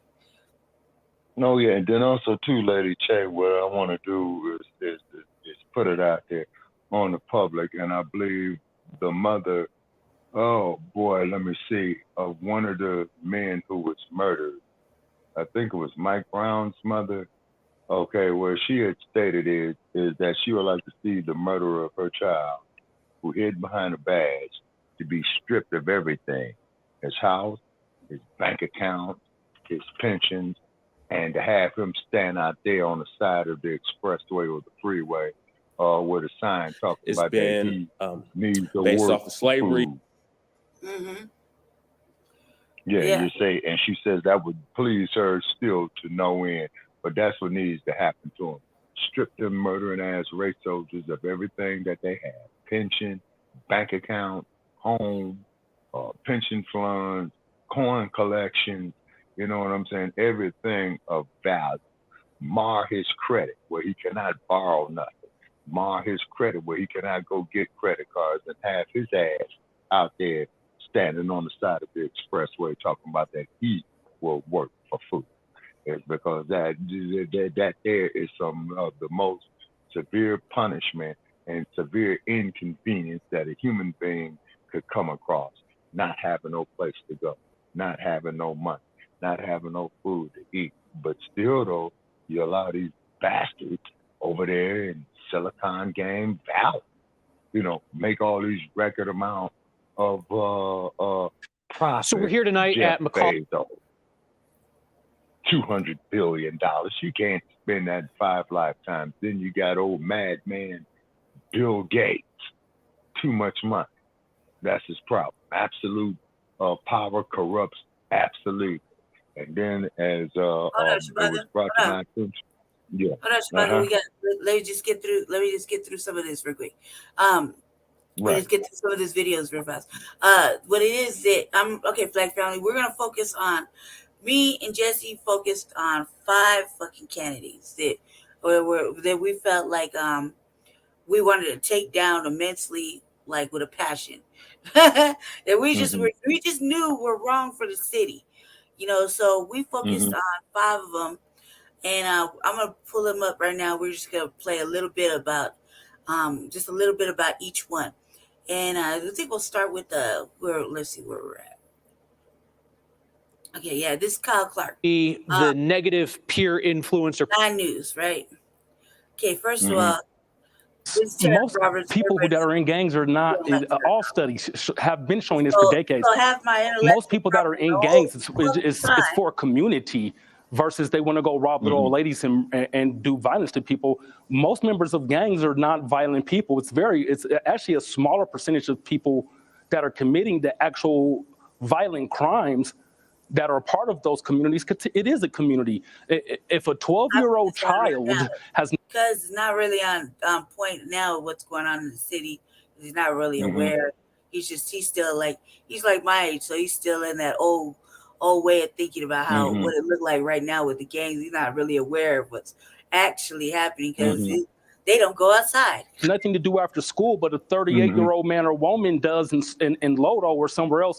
That's a problem in this city. We don't have enough after-school programs. If the Crips or the Bloods are cooler and tougher than your after-school program, guess what your son's probably going to be? They don't have anything to do. Guess who your daughter's going to be thinking is cool to date? Somebody who's probably a damaged child who needs services themselves. So no, it doesn't diminish saying that, because there are negative peer groups besides gangs. We just dump everything onto these youth, and it's not fair to them. Thank you. Andy Rougeau. Okay. If I may say something on that, Lady Che, okay, it's because I'm older than this dude, and I'm talking about it's not just my whatever I've lived through. Okay, I believe, and I'm of the opinion, is because I think Elder McChesney, that whom you and I are both acquainted with, have stated that during the Black empowerment era, they had used, how should we say, Hoover tactics, okay, to divide the black community.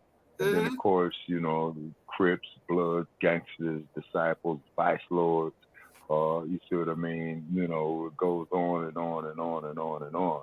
But however, if you was to take all those facts and unify them, okay, for something positive, you see what I'm saying, of producing for the community, recycling our own dollars and investing in ourselves.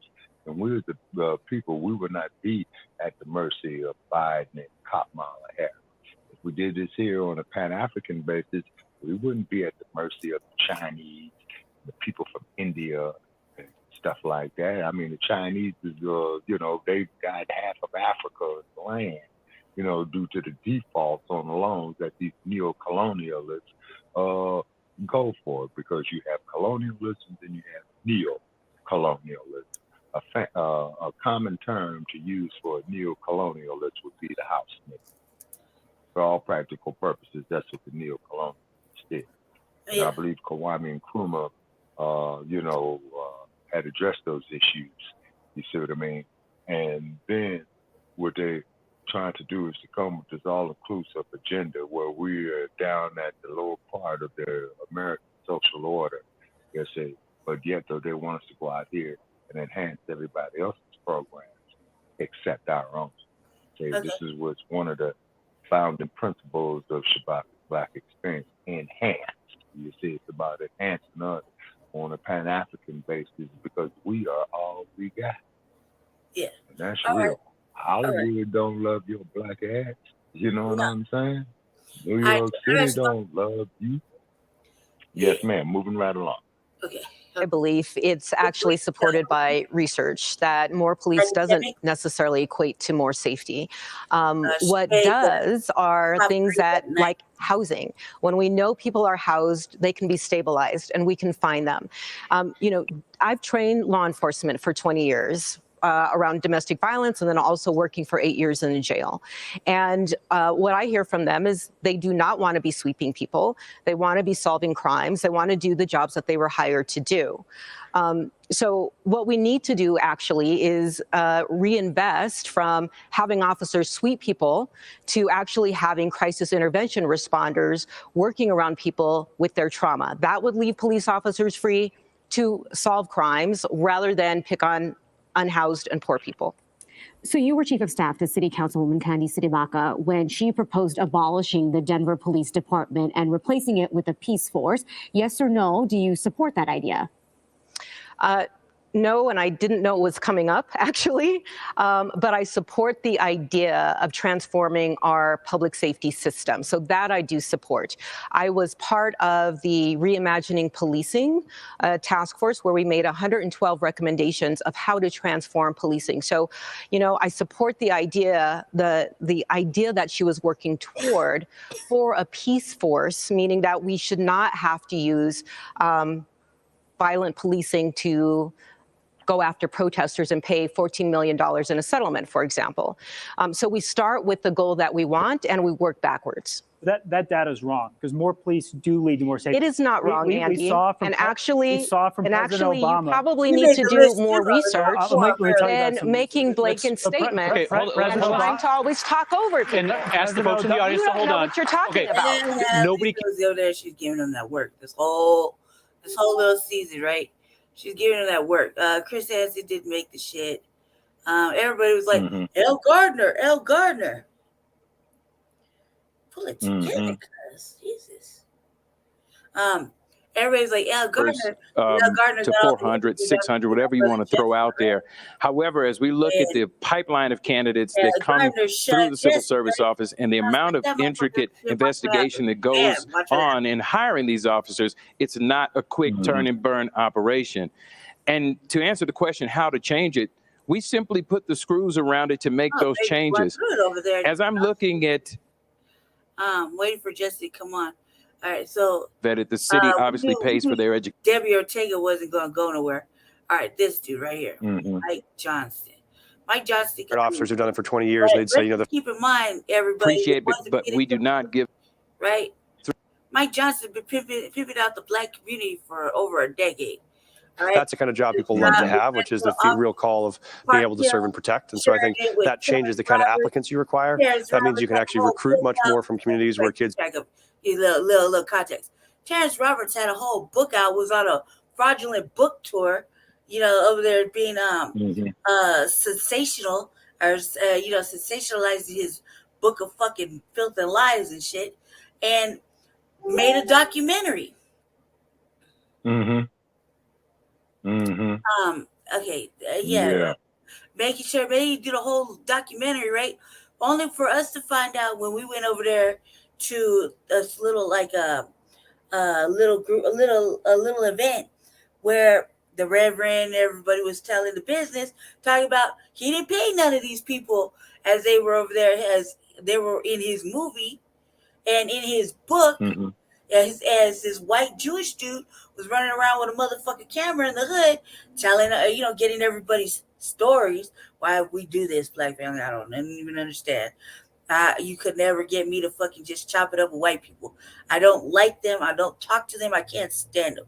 They twist everything fucking around, and that's just what it is. I don't care. I'm standing out. That's how it's always been for me. That's always how it's been for me. Wait till Jesse come on. Jesse tell you exactly how the fuck I act around them. I just don't like them. I can't stand them. They fucking bother me. Right? But period. Why we just let them in to the fucking business of the hood, okay? Well, you're gonna wind up in Facebook jail for that one right there. You know what I'm saying? It's true though. It's true. But like I said, I've been to Facebook jail. Let me see, and I used to put it up on my wall and let you. That if you ain't been to Facebook jail, you can't friend me, because the only thing was Zuckerberg and Musty. That's what I'm gonna start calling Musty as in stinking. So and I got to figure out a name for the space cowboy Bezos. You know what I mean? And it's just incredible of how they want to strip the civil liberties, the dignity, the common man and woman, keeping them homeless. And then they want to put everybody on this damn digital currency. And like I said, that's Shabaka's Black Expansion Hands. We are still waiting on you Biden supporters to give us a call at 516-418-5996. So let me put it together. Shabaka. I gotta put the puzzles together real quick for everybody to have some context. Yeah. So this dude been pimping out the Black community, right? He came in when if I did watch the documentary, because I watched the documentary, I skimmed the book, and I did my little research, but I come from Curtis Park in the east side, and spent predominantly most of my life outside.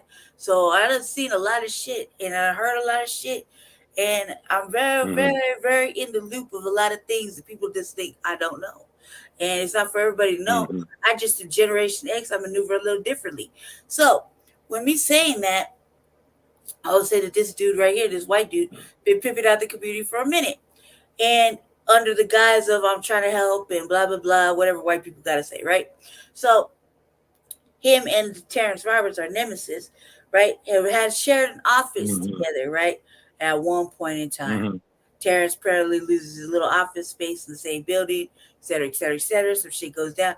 Motherfucking dude shoots a person. Motherfucker's paralyzed. He gets away with it. Even though everybody seen him do it, he got away with it. Wrote a book. Didn't write the book. Some white dude, some journalist, a Jewish dude wrote the book. Everybody just allowed this dude to come into the community and basically write a book on again, when we talk about Black people's shame, the Black community's fucking detriment, and shit that was going on at that point in time. He just managed to capitalize on it. Now, according to Terrence, nobody got paid off of it. He not even him. He didn't even make no money, which I call cap, because he was running. He was doing these red carpet moments on this docufilm or whatever that people were paying to get into. Who got that money there? Make that make sense, right? Yeah. Who got the money on the sale Yeah. of these motherfucking books? Make it make sense, but it can't, Yeah. right? Because it's a lie. But the people, the Mhm. black men and women who were in this book that didn't ask to be put in this book, that didn't ask to be part of this motherfucking documentary, did not get no compensation, did not even cameo appearances. Like for example, I'll give you a perfect example. Jess's daddy, Yeah. Sekou, right? Sekou was he Mhm. wasn't in the video. He was just standing in one of the like little what do you call it, community town hall videos, right? He was in a town hall meeting Right. about what's going on in the community, just standing there present. But he didn't get paid for his presence being in there, right? Did he even know I had to hip him to it? So that's what I'm just saying. So when we come to see this little we go to this little event, just like I think it was last month sometime. Me and Jesse are just baffled because we already knew, but to hear it from our community members, Park Hill is still part of our community. Jesse actively served the elders in Park Hill. That's where he does the food bank. Mhm. That's where he does the Right. community He's been garden. doing. Yes, ma'am. Yeah, he's Okay? been doing that there for the last few years that I know of. And they clowned him. They tried I to didn't clown him. see. Remember, Brother Jeff tried to clown him and say he's just a volunteer. Well, you know what? You just sit up there talking all this shit on the bench sideline, Right. shit talking. You don't bring your motherfucking ass up there and pass out fucking food to That's these elders. precisely my point. You don't dig up Yeah, the that's motherfucking precisely my community point. garden. There's Jesse got like years of doing that shit. At least as long as me and him have been Right. together every Sunday, sick or not, rain or shine. Them elders do not miss Jesse's fucking presence. I don't even know if they could go Yeah. one Sunday and Jesse didn't show up, what would happen? You know what I mean? What would happen? Because they Yeah. expect him Yeah. to be Because I've there. seen that man. Because I've seen that man out there in our elements. You know, in the heat. I've seen him out there in the rain. I've seen him out there in the cold. I've seen Sick. him out there in freezing and Yep. freezing, but he's still doing it. And not one of these jokers that is sitting up there on this panel, except Jesse, and Jesse was the only one doing it. Where are these fools at on Sunday Nowhere. morning when Jesse goes They're out nowhere to to do be that? found. Yeah, exactly. Nowhere to be found. And Exactly. then too, You I'll see? put it this: how many times was I in this last 2 years? You see me? I've been in the hospital, and I was really fucking sick. And it'd be on a Sunday. Jesse would go serve the elders and take care of his obligations before he even rode up to the motherfucking hospital and sit there and do all Right. his other shit. Or he'd come to the hospital and do all his Zooming and everything he had to do from there. Like, I've been sick like a motherfucker this last 2 years, and he's been over there. He puts his obligations before going to fuck off and do something else. And the people, the elders, they love him. The Park Hill respects him. So it's not like Terrence Roberts can't go in certain parts of Park Hill. You know what I mean? Right. With me and Jesse roam around freely all through Mhm. Park Hill. I was roaming around freely with my best friend lived on Elm. I can do whatever the fuck I feel like doing because I'm not gonna let nobody stop me from doing it. Like, you can't tell me I can't go nowhere or what I can and can't do. You should say that shit for somebody else. I don't bow down or submit. That's just the way it is. That's the way it's always been. But we were up there watching it. So put these pieces together, family. So this man and Terrence Roberts shared an office together, right? At one point in time. Terrence Roberts is running for mayor. This man jumped in after Terrence Roberts announced. Okay. So so Terrence Roberts used him, right? As part of his campaign of what he did and what he didn't do. This guy used Terrence Roberts as to jump off to promote his fucking agenda. And where did Terrence Roberts go at the end of this motherfucking campaign? Nowhere. Okay. He ain't go nowhere while he's talking all this shit. But this man hyped himself all the way up, again, off the backs of black people, all the way up to one of the top runner-ups in the election. Okay, that's fact. Yeah. Get up if you want to, piece it all together. It is the fucking facts. Now again, I think, and when we look at these political ads, family, while everybody was giving their vote up to the white man and woman, right? We look at these ads. These ads each had a portion of a black person in their ad. When I mean a portion, I mean not even a whole black person, okay? I mean, like, you saw a corner of a black person, right? Literally a corner of like one piece, right? Like 1/3 of me, right? Of a person on each of these motherfucking platforms, on each of their fucking video ads, while they're sitting up there. Mark Johnson, blah blah blah blah blah. Cali bruh, man. Wait till I get to Cali bruh. So all this, right? And while everybody's being programmed dummies, like we told them not to do, they gave their vote up. They gave their vote up, which in my mind is like you just turned over and let them fuck you in the ass, not kiss you in the mouth, or buy you steak dinner. That's what you did. That's what you did, right? And so when Team Paris said, "Don't come talking to us about it," because we try to lead you motherfuckers to the water and you didn't want it, so we don't want to hear about it. But this dude right here bounced his campaign right off of motherfucking Terrence Roberts, who Terrence Roberts obviously lied and did his motherfucking portion of his community so goddamn dirty. So dirty. You don't believe me? Go look it up. It's on Brother Jeff's page where they went. It was an interlude with Jeff Fard. Yeah. You talking about Jeff Fard? Yeah. Jeff Fard blocked me, and then also too, Mr. Fard. When you hear this right here, you blocked me, okay? But however, you are welcome to call in Shabaka's Black Experience Enhanced for Frontline Black News at any time. And the number for you, Mr. Fard, is 516-418-5996. Now, keep in mind, Mr. Fard, okay, I know you're a fraud. I know you're a joke. I know you're a sellout. But I'm not going to sit up there and disrespect you the way how you disrespect me, because I made a statement on your form, well, let me just block Shabaka. But you got an open invitation from me, to come on my platform and let's have a debate. And I will thoroughly humiliate you. So when okay. Jesse about to pop up. So what I was about to say is this. Okay, and then also too, Lady Cherry, not to cut you off, okay, but I'm gonna have to go. Okay, how much longer you guys gonna be on? Because I'm gonna be gone for about 30. Yeah, we'll be on. Okay, all right. So I'll just. Okay. Okay, all right. So I'll check with you guys later on in about an hour or so. If you're still on. For sure. Yep. Okay. All right. Bye. All right, family. Let's see. Now just wait for Jesse to pop in. Jesse, I fill up that little space for a second. So before we get to that, let's get to this. Love to have, which is the real call of being able to serve and protect. And so I think that changes the kind of applicants you require. That means you can actually recruit much more from communities where kids who might not have thought that an officer was a job they wanted to enter. Now it feels like a way you really can serve your community. And then you want to be able to, I agree with Debbie, get as much of a diverse pipeline as you can of folks who come from the communities they're going to be serving and supporting. Thank you. I can't even get down with it. So we're moving along. Can't get down with none of that. None of the shit they're talking about. I can't get down with it because we are the only ones. We say we mean to punish and abolish the fucking police, tax them, fucking everything. We are so serious, so fucking serious about it. Not only that, but what really shocks me is that y'all didn't even understand that we wanted to create a crime bill specifically for Black people. I mean, I was writing it up, right? Specifically for Black people, to where it makes any kind of crime, you manhandling them, it results in death,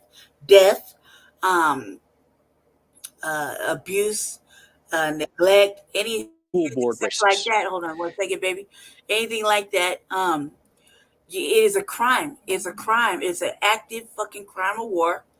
And it's a hate crime off top. Anything that results in any kind of victimization of Black men and women, children, is an active hate crime. And it's an act of hate crime based on the simple fact of white supremacy. I worded it a little differently, but it's just like that. It's just meant for Black people because I'm so fucking sick of watching all these motherfucking things happen where Native Americans got their own little Amber Alert. Everybody got their own little Amber Alerts and shit. But where's Black people? They don't got one, right? They're actively getting kidnapped and fucking ghosted right off the street, abused, murdered, and killed, and fucking in custody and out of custody. So it's a hate crime of white supremacy, guided by white supremacy. There's not a crime of passion, not an act of instant act of insanity. It's just pure, simple white supremacy and racism, and you should be held accountable for that. And the accountability should be so motherfucking drastic that it's an example that maybe, fucking black people live longer and strive to have lives. Because at this rate, we still in Denver, Colorado. In Denver, Colorado, my version of things is still a sundown state. Sundown town. Welcome, Mr. Jesse Parris, aka Brother Che. Welcome to the Revolutionary Agenda. Sorry, my baby, that you're having such a hard day. I know you can't really talk really well, but I just want to welcome to the Revolutionary Agenda, and we're going over parts of the election in depth. And so you've been watching part of the show. What you gotta say? Floor is yours. Well, yes, greetings, Lady Che. What I gotta say, I mean, I agree with everything that y'all were saying. I mean, I'm sorry, it's really hard for me to talk. Well, we can clearly see that this was a selection and not an election, and it looks like the runoff is going to be between Mike Johnson and Kelly Brough, and they're still counting ballots. They're going to be counting ballots to the 20th. The latest article I just read said, but yeah,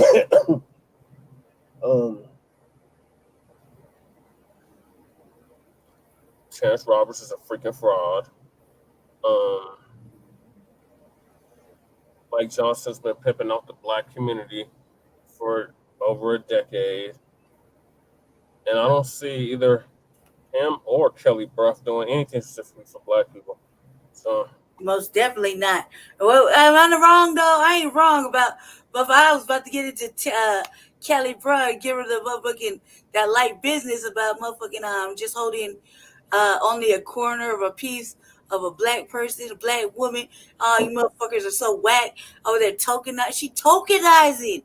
She's like the main fucking front runner for tokenizing. She should be the poster girl for tokenizing. Yep. You know what I mean? Anything else about that earlier situation? Did you block old boy or you let old boy live? I didn't block him. I just timed him out. No. You know, I say that to that little moment.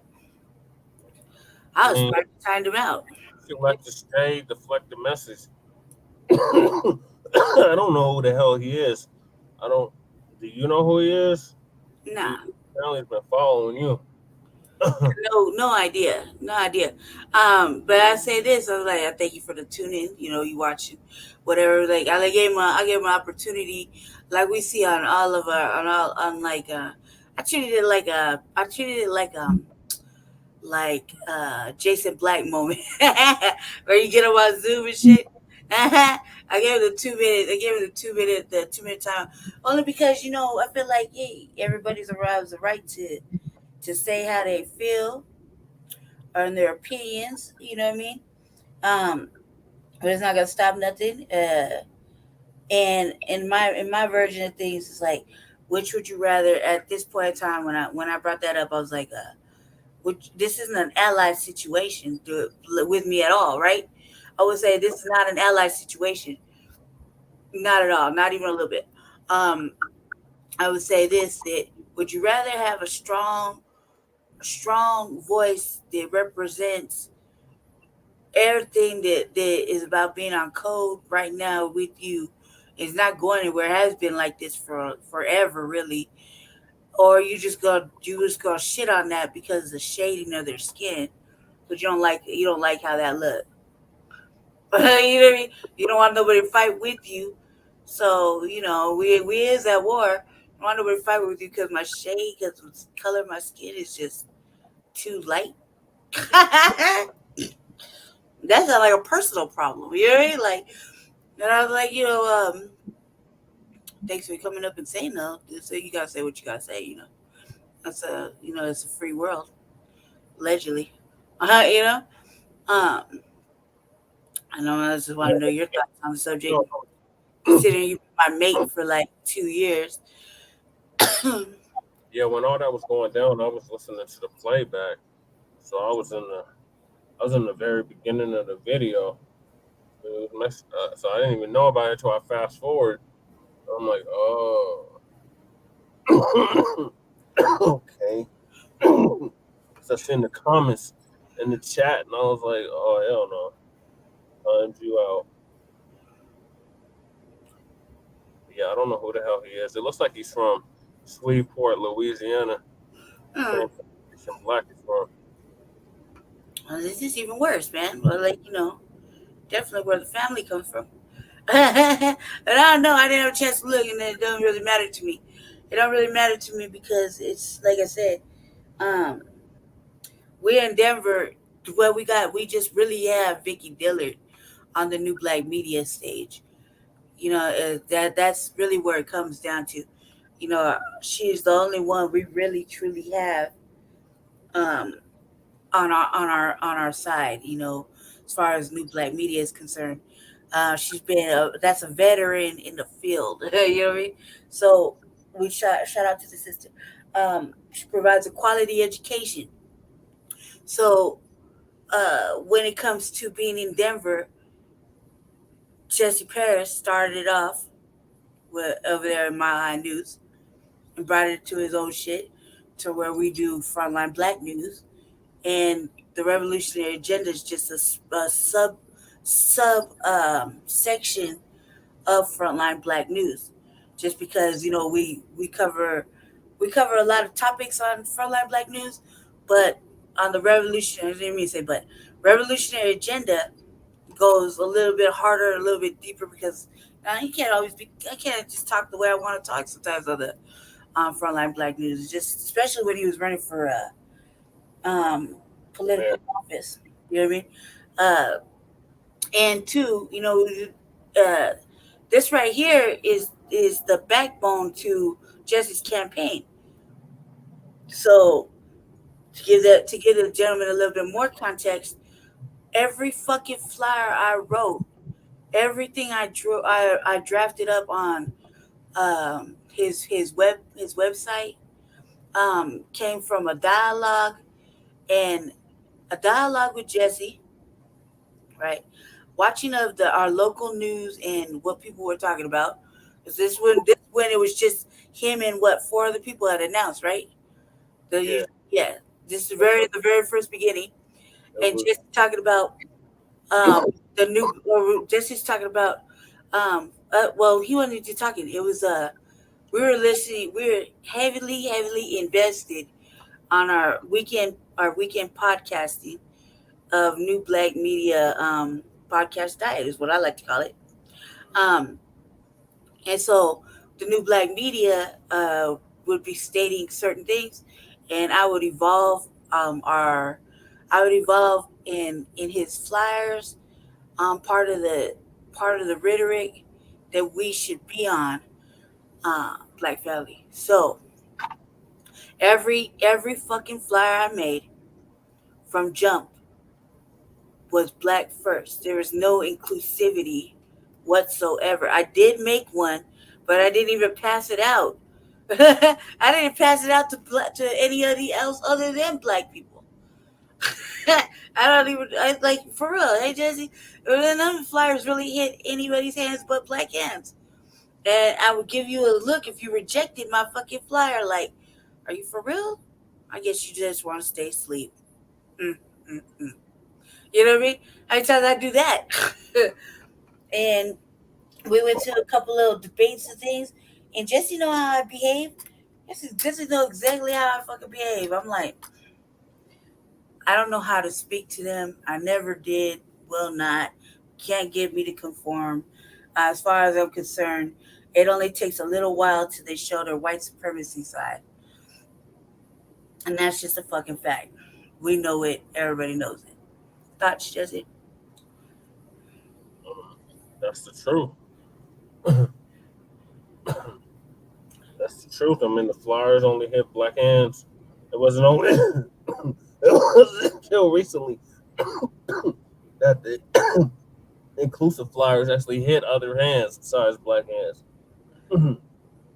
I think it's because a black person handed it out to a white person, and then it led to us finding out that one of the candidates was it Hanson, cuz Hanson. They made his whole commercial off my shit. Yep, it was Hanson. Yeah, I think we handed it to one of Hanson's people. And then, this is one day I was yelling at Jesse about it. And just like, I think that's my fault. I think I gave it to one of his people who was black and handed it off to the white man. The white man made a whole commercial off of it and upped the ante on his own shit. And that even made me more mad because I'm like, man, this isn't for them. This is not for them to play fucking political chess. This is for you to make a proper fucking educated decision. This was something else. So in my mind, it really fucking disturbed me. It was like I couldn't fucking be more mad. There's been times in this election where I done moved the fuck off because of how not only was Jesse Paris and Team Paris, which is me, I'm the other half of Team Paris, were absolutely fucking disgusted with having to fight the whites on his shit, being mocked and clowned because they said he didn't make the ballot, which is true. He had to do a writing thing. Not really knowing what the circumstances was for why, this is two of us. Two of us. These motherfuckers had teams.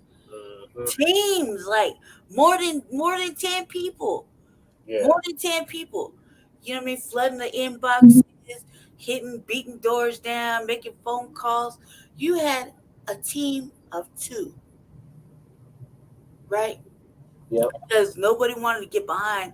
In the very beginning, nobody wanted to get behind a black first agenda. Right? How many times we listen to our own motherfucking people say that's never gonna work? That's not gonna happen. But then what happened in like the last 2 months of the election, everybody decided they want to be biggity black. Right? Yeah. Go ahead, take your time, baby. You got. Did you get pneumonia? Was that the consensus? I think it's pneumonia, but they didn't say. They said it was nasal drip or something. So I got some medicine. You got my stuff too? Yes. Thank you, baby. Thank you. Yeah, no. So there was a lot of clowning, a lot of disrespect. When it came from our black people, it really disappoints me, man. Like I have to shake my head at y'all. Like I have to shake my head at y'all. I literally tapped out Jesse's the last 2 days. After that night, when we hung up the phone on the last show, I tapped out and I've been watching movies and binge watching television shows. I did not get on YouTube until today, and the reason is because I just was mad. I was disappointed, mad. I felt like we could have got a little understanding.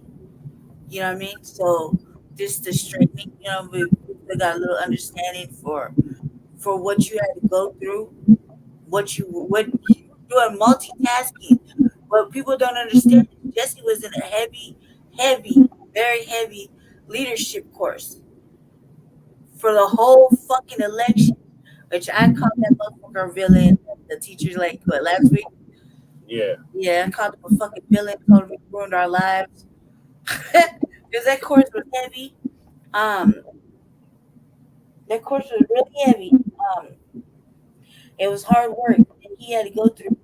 When someone wants to be a leader of a city and they take an intensive leadership course in the middle of their campaign or in the beginning of the campaign, and that shit lasts the whole campaign, you got to understand how serious that man wants to be the leader of the city. Right.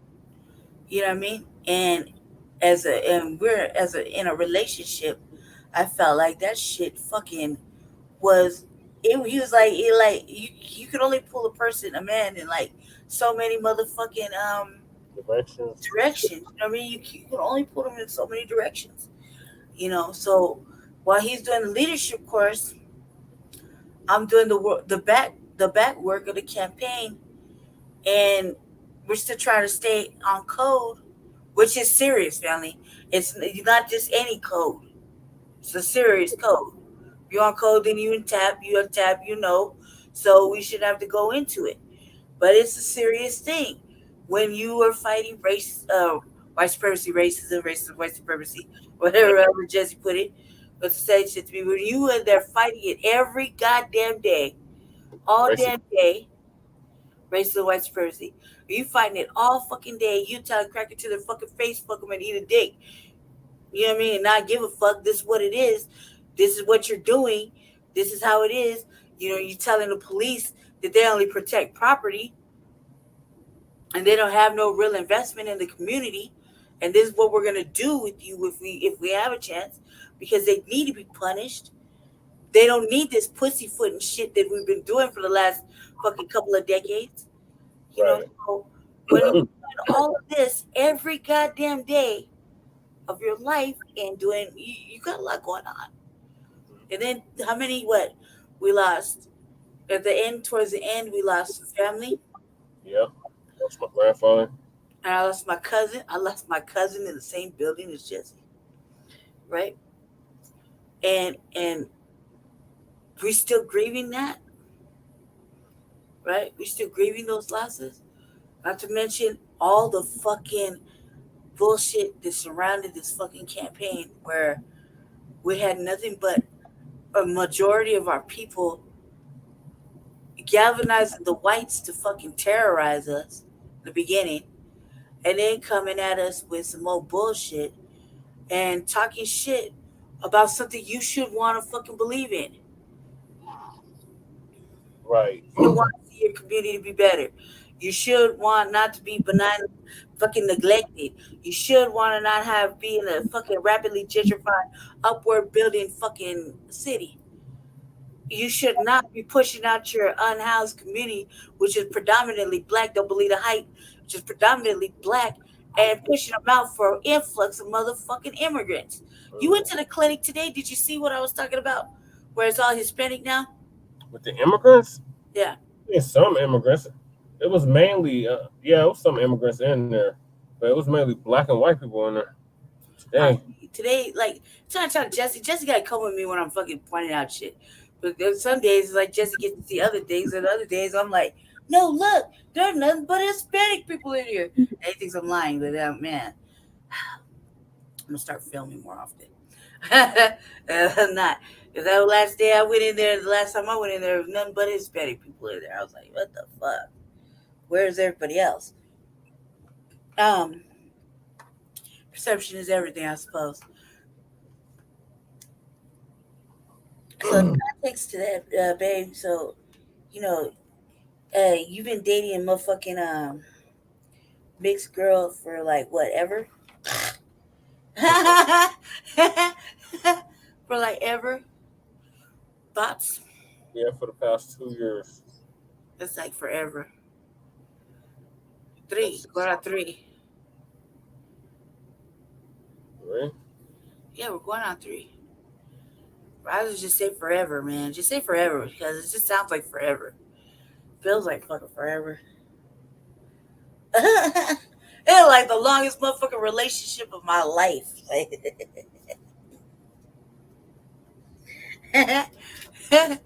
I'm kidding.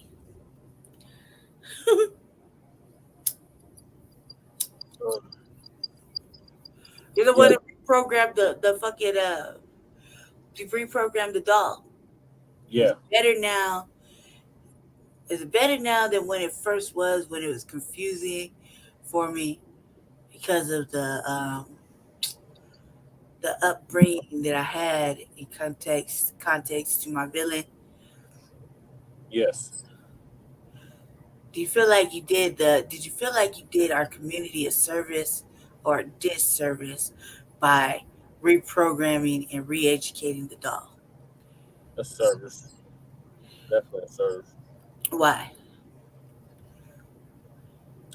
Why?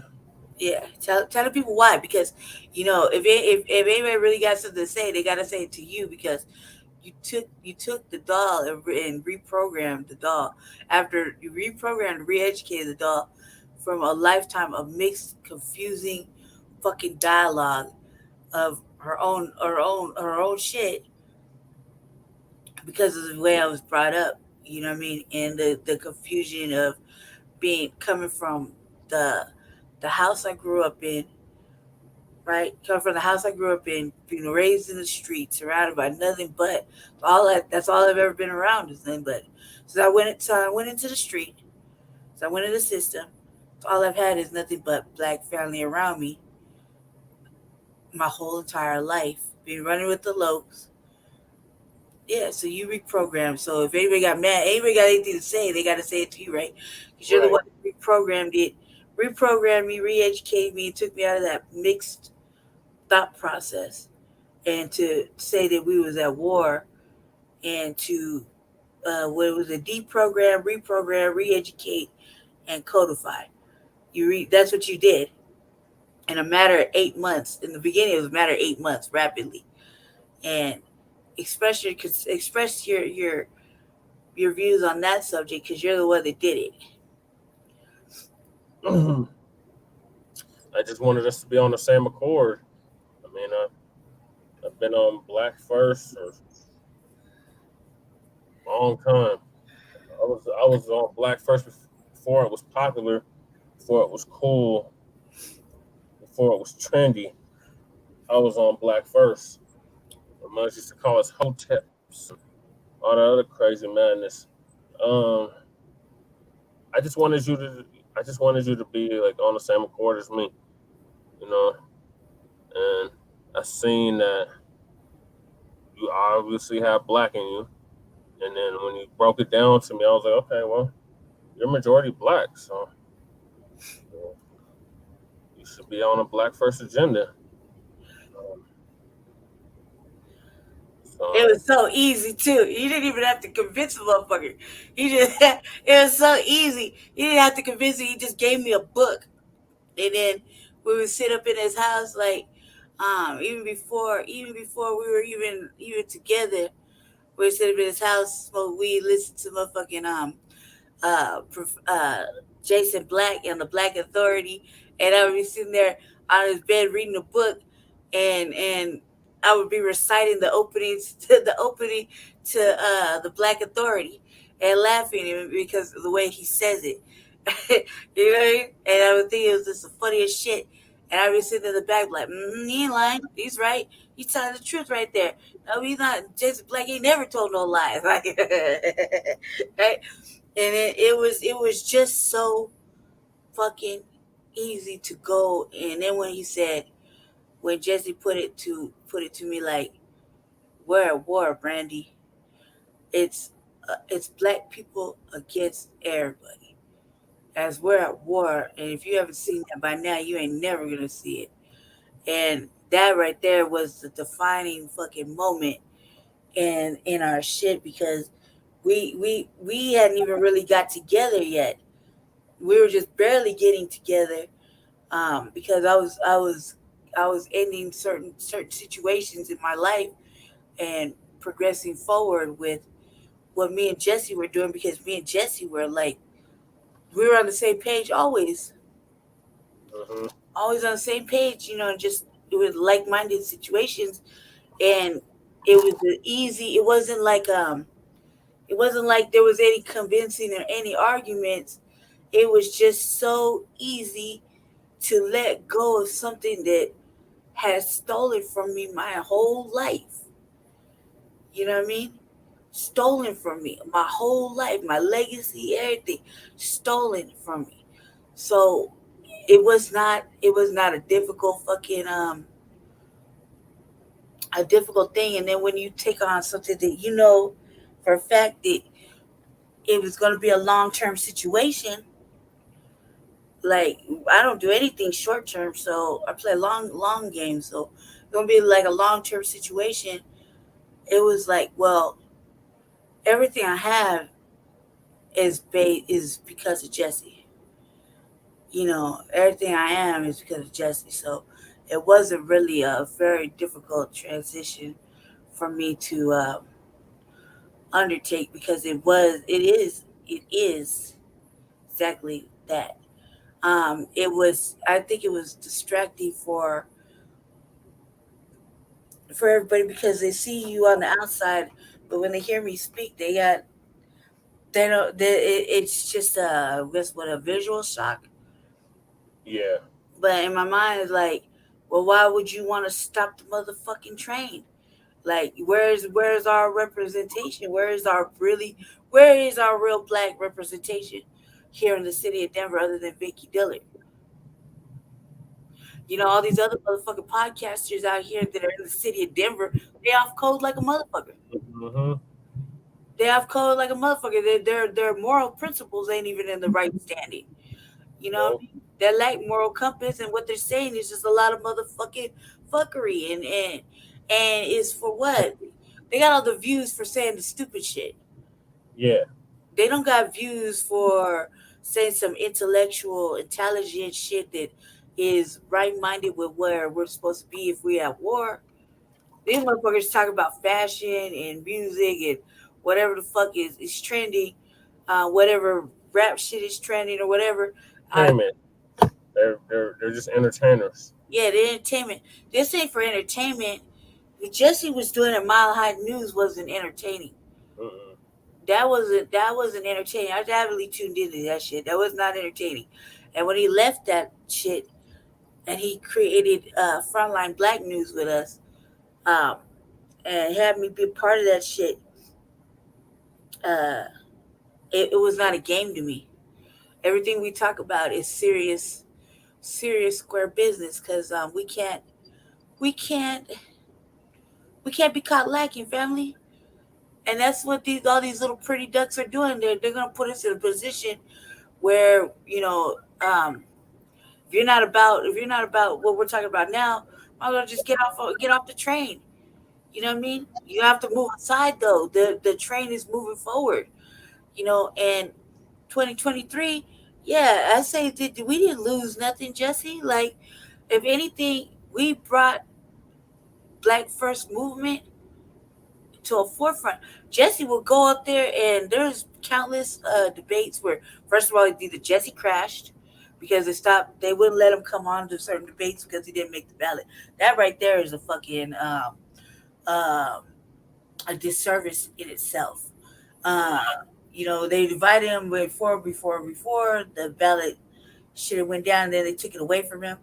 And so there was times where like he had to go crash it. Terrence Roberts got us canceled from one of our own shit, right? Mm-hmm. And I so tell Jesse, I said, go get dressed real nice in this. Hey man, go show up any motherfucking way, because they expect you not to show up. They expect you not to be present. And just like in true fashion, he showed up every chance he got on every motherfucking debate he could get to. A lot of times, like, if you see me somewhere, look, you lucky. A lot of people fuckers are lucky they didn't see me, because I don't know how to fucking behave, and I will not fucking submit. And you can't get me to fucking behave the way you want me to behave. That's just off top.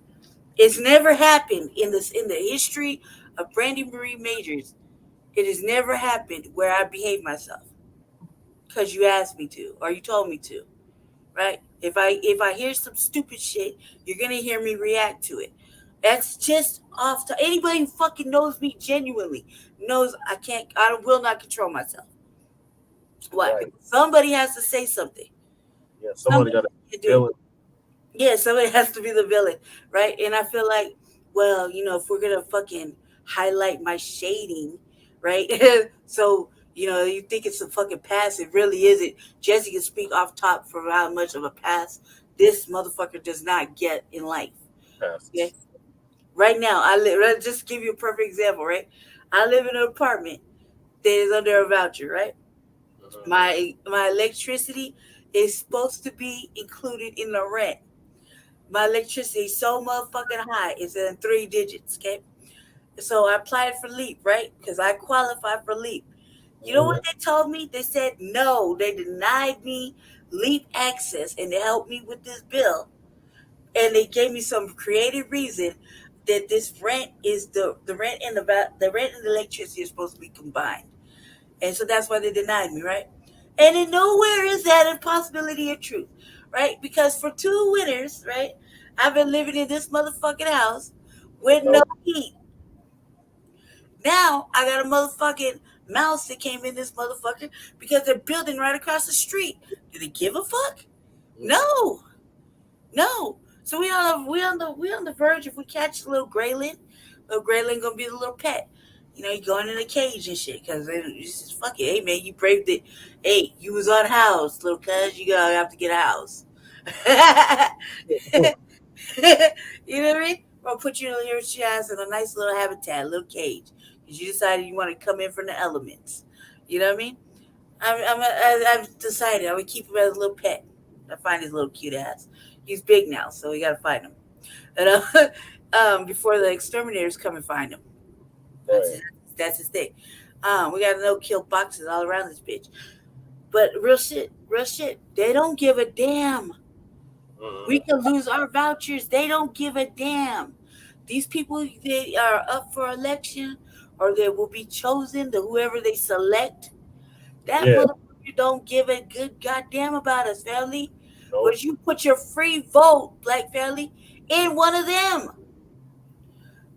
You put your free vote of confidence in one of them. So we don't want to hear it.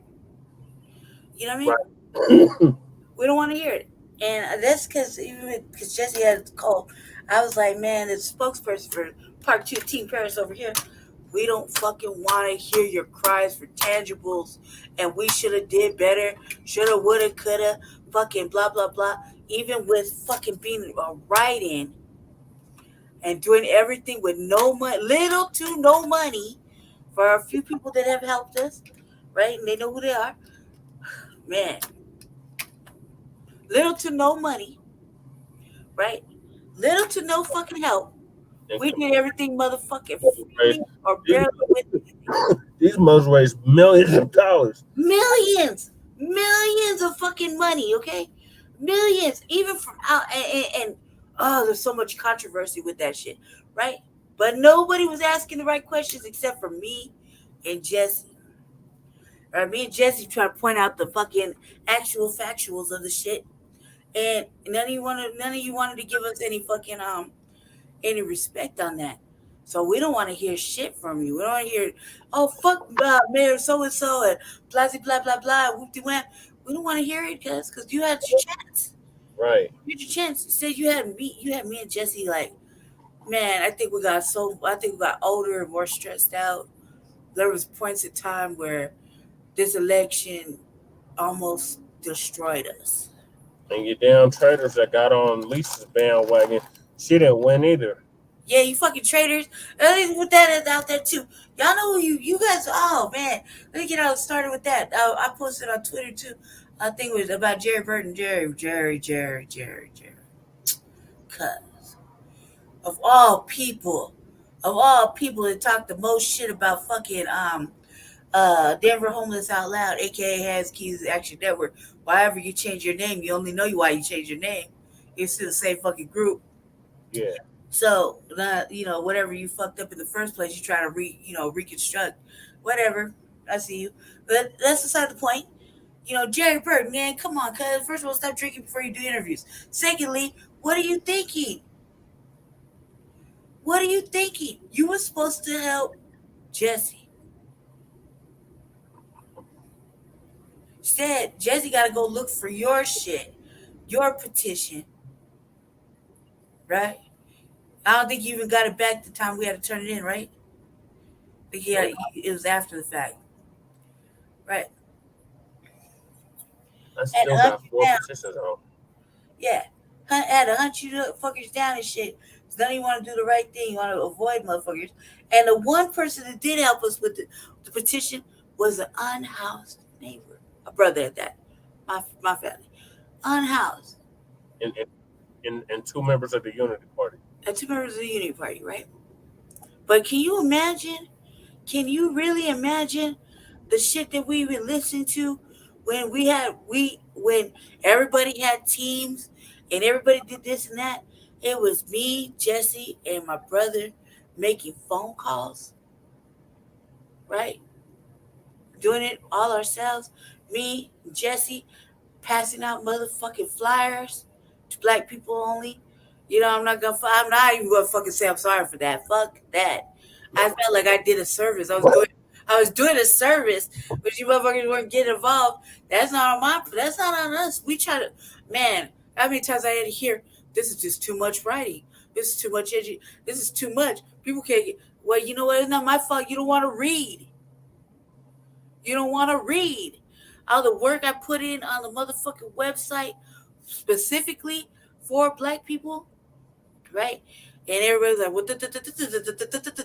And look, man, I come from the fucking street. We're surprised of all the motherfucking growth I made. This whole fucking thing. And because everybody let one ass individual, everyone let one cooning ass individual drag him for 7 motherfucking months and get in your fucking head. You know what I mean? So, with that being said, we'll focus on this next little portion. Thank you, Jazzy, for, we did it. Do you feel, I don't feel like, I'm glad. I'm kind of glad it's over. You know what I mean? I'm glad it's over. We can focus on bigger and better things. They want to know if you're going to, they want to know, okay, so what do you say? They want to know if you're going to run again. And I don't know. I don't know what you're going to think, what you're going to do about that. What you think about that. But I already got asked to run for vice president. Vice president of what? Of the United States. What? Who asked you to do that? Who asked you to do that? One of the people from the Unity Party. Are they going to put some money behind it this time? They're going to have to. It's the only way that's going to happen. Then somebody told me I should run for Chris Hansen's seat. When's his seat coming up? Oh, Leslie, are you happy that we allowed you to keep your position by voting for you? You should have thanked us. Because right now your ass would be out without a job. Right. You should have thanked us, Leslie. And we wanted your bitch ass to keep your seat. Are you thankful that we allowed you to keep your seat by voting for your punk ass? You know what I mean? I can't wait to see Alfred Simmons again. I said, oh, I thought your girl was gonna win. What happened to that? Right. Trying to talk about you come over here and work for us. That motherfucker is smoking crack too. I was like, the audacity. The audacity. Andy got like he got 20,000 votes. Who did? Andy. Yeah. You, of course, fucking white Colorado wants motherfucking racists to fucking run some shit. Of course they want the neo-Nazi to be up there, so of course they did it. But just keep in mind, black people, anybody using that support shit, just know a Nazi is behind it. Just know, sisters, I said, don't use it.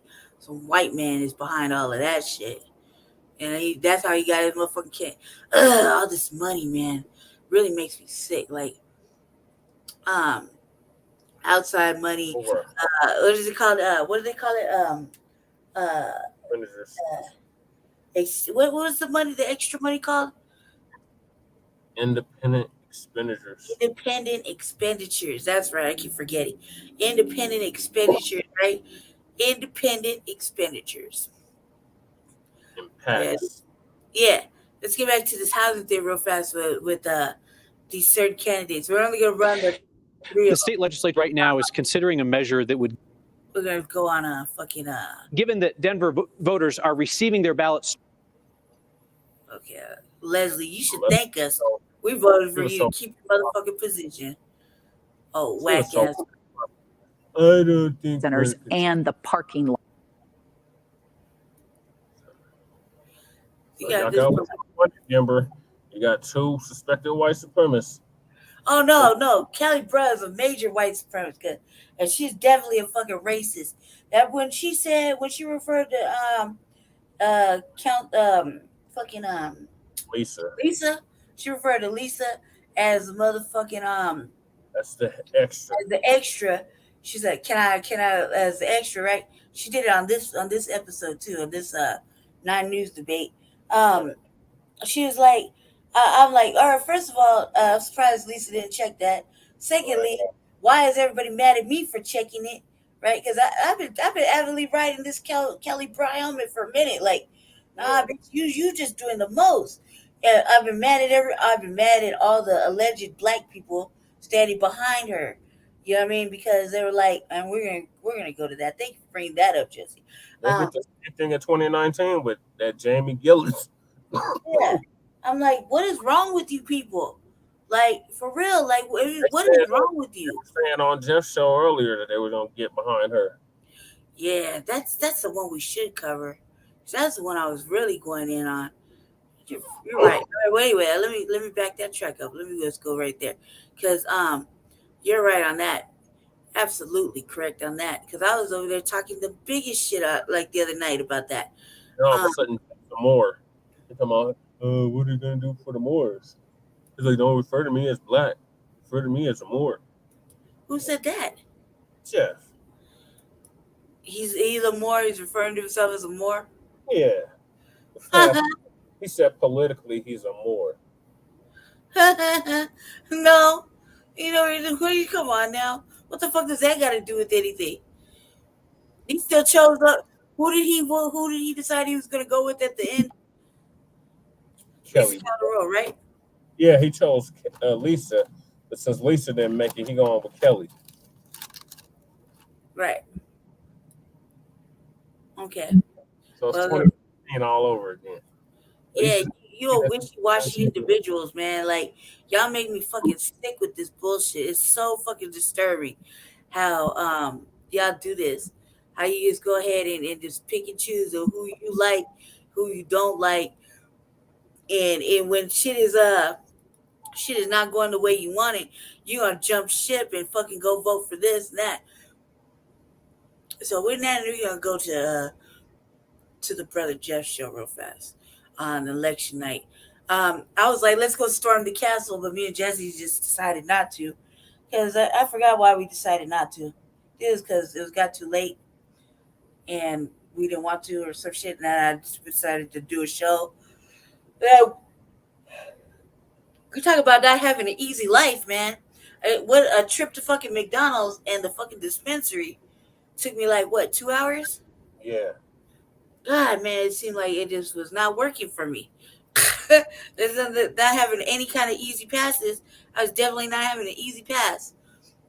And I just made my decisions. I was like, yeah, okay. Let's see. That's why we do it this way. All right. So let's. This is what I do. Jay, that's what she does. You're like, throw that up and I'm going to bash it right in there. Y'all. There was no warning. Wow. For all of you who are arguing about which candidate is best and which one you should vote for and which initiative you should get behind and which one you shouldn't, it's too late. You got about 30 seconds to finish with them arguments. You don't even have 30 seconds unless you're in line. Uh-oh, if you're not in line right now. I got 7 o'clock. Oh, on the DOC. Let's see if the clerk and recorder said 7 o'clock and dropped some numbers on us. Not as of yet. I still got some zeros right now, and so we're going to give them a few minutes. Oh wow, this is it, you guys. All right, everybody's in there, right? So we know that. Right. Something with you all. If you guys are tracking this, there's this thing called the undervote, and 47,000 people decided not to vote for either. Yeah. His wife is very low turnout. I give them a stronger chance. It was worse than 2019. Looking at these early results, right now we have Candy sitting at 42.7%. Let's say 42. Let's just call it 43%. Quan Atlas is sitting at. Look, I was saying this. I saw this broad on 9 News the other day, and I was like, why they even give her a job?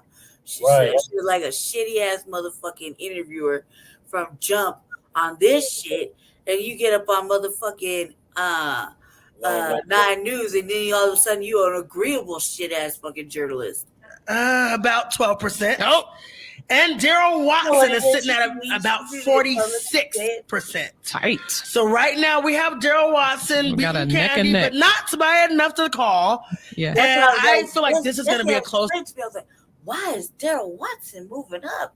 His shit. This is a motherfucker with a whole husband. Pause right there. Whole husband. Black man. Husband. It was just like just the shock and awe of it all. Like, you know what I mean? Like, black man and a husband. Okay, that's what we're doing. That's what we're doing. And then, like, this Kelly Brown shit. Kelly Brown's like never, I said it on city council, I like never been the fucking history of we ever let a motherfucking adulteress fucking come and run over or govern anybody. But this broad has been creeping with some fucking married ass lobbyists who's kind of like, in my version of things, mafioso Trump type, gonna go over there creeping with a motherfucker for 10 fucking years. 10 years. He's the whole reason she got on the Chamber of Commerce, right? Who said, he's a lobbyist. He said, I won't take any contracts from the city and government, city and county ever anymore if you become mayor. Isn't that who she was hugging around this motherfucking little speeches and shit at the end? Come on, man, stop the cap. Are you serious? And she's the main one to be tokenizing black people. The main one. I was like, so we just gonna say it's okay for a side chick to govern us? How is this acceptable fucking behavior? Right? Nowhere in history is a motherfucking side chick running anything. Right. Nowhere. Okay? Side chicks don't run shit. They get ran in. Right. Ran up on. What the fuck you talking about? Like, what are we talking about? Like, this is stupid. I was like, for real, a side chick? You won't let the side chick run the city. Yeah, you're going to see them coming there with their coonery and buffoonery. Oh, Kelly. Right, so let's go to that. That was fucking ridiculous. I was so disappointed, disgusted. I was like, what is it? What was it, like 2 hours in, right? Oh, yeah, right here. Yeah, so now I was already saying that this motherfucking Hashim was much more is out there. White lady. That's 5%. You know, and anybody think about? Well, they got the count because they got the totals and everything on the update at 8:30, so it should be able to tell you how many votes are still out there, and so yeah. I'm like, what? Look at South Sad. You paved the road. Oh, you know what? Candy's doing a live. You know what? She's doing a total Rihanna reveal. Oh yeah, she's doing live. Let's go. Huh? He's sad because Lisa didn't win. Yeah. My conspiracy brain is thinking like this. You could put up all these other motherfuckers to run up against Jesse. Because you just didn't like that shit. So are you a little disappointed that your paved road is coming to crumbles? You know what I mean? Right. That's what I was saying. Because he didn't want to acknowledge Jesse for a whole month until Wanda James got accepted into her shit. And then we made him fucking address Jesse. Yep. The audacity was your godmother worked across the street. Yeah. You know what I mean? Godmother and Godfather have a barbershop that's been there for fucking ever in a goddamn day. How many years? 55 years. 55 fucking years. Right? And then everybody knows, including his ass, that you're like a pillar in the fucking community. Mm-hmm. So for him to shun you as an elder, as a black man, as an elder, right, is a bad look on his part. Right. And then to keep it going for 7 months is an even worse look. Because it's because of him, the motherfucking whites were all like, and went on a whole fucking campaign against us. Mm-hmm. Calling you and me a bigots. Yeah. Because we don't want to see black men in dresses. That's not elevation. You know what I mean? Right. And that show's funny when you like watch Buck Breaking. It's an excellent movie. Yeah. and like he doubled down on it. Goddamn right, you're not gonna get us to change up. Right. If we do not appreciate seeing black men in dresses. Goddamn, his ass wouldn't put on a motherfucking dress. Why should you expect anybody else? Right. You see Brother Jeff ever putting on a dress to elevate himself? No. No. Why should he expect you to fucking bow down and submit to it? Right. And we haven't seen Justice since. I know. He left and he didn't come back. Let's go. Let's pull this up. We'll pull it up. We'll go to Candy. Yeah, she's got a total Rihanna. Is it on her? Is it on her page? Uh-huh. Let's do the Candy reveal. Nope, that's the webs. That's the thing we just I'm so did. excited for today. See, if you see her walking, you can tell she's covered up. Yeah, I see it now. You see it now. I You can see she's pregnant. She even has on red like Rihanna. Now, which page is she doing? Jesse, don't be upset. I asked the same question. They said she's pregnant, right? For a broad that had a whole wife for how many years? At least 2. She was with Carrie Joy, the sister, right? Yeah, Carrie Joy, Yeah, she was with this lady for a while, long time. yeah. So now we assholes for asking who the daddy is. Yeah, I'm disrespectful for asking who the daddy is. Yeah. I say we, baby, because when they say it about you, they say it to me too. Because I said the same shit. I'm like, who the daddy at? No?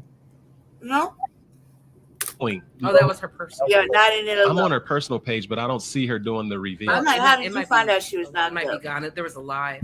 It might be finished at this point. It might. It would have. But even at the beginning, you can still. You saw the how? She announced it at her watch party. Oh, that night? Yeah. Oh, because of the dress, or she just said it? She announced it at the watch party. Yeah. Oh. See the way she's holding her hand. I feel like we're at the Oscars now, talking about people's outfits. I know it. But you still see the way she's holding her Come hand. on, Sandy. Let's not. Let's just The most qualified person to do. All right.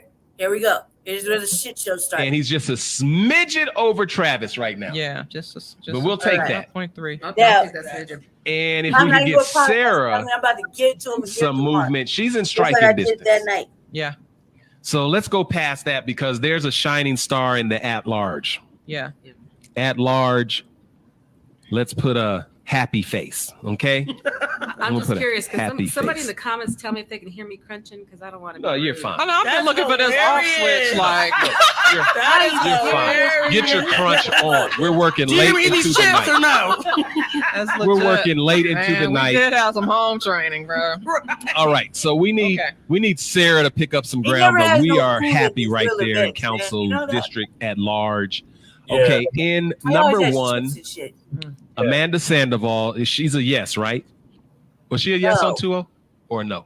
I don't know. I wasn't I tracking was to the sad about category. that because she. Okay. There's probably a Well, presumption I wasn't that she watching number 1 anyway. These are- Who cares, man? Get to them. As you see. You see this? Oh, you sorry, yes.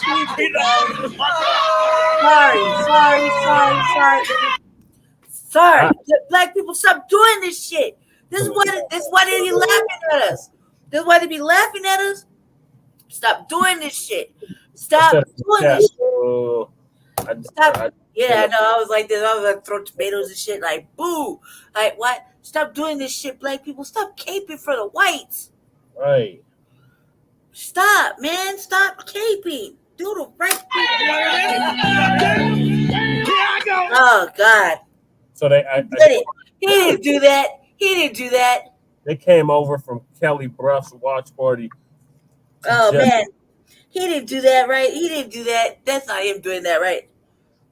The music? Yeah. I don't know who's doing the music. Stop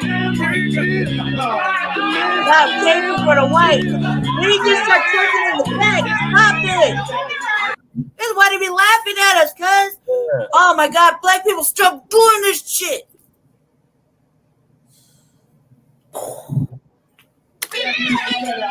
I threw up in my mouth, man. I don't even know if I want to finish my top ramen. I don't even know if I want to stop eating my top ramen because it's that bad.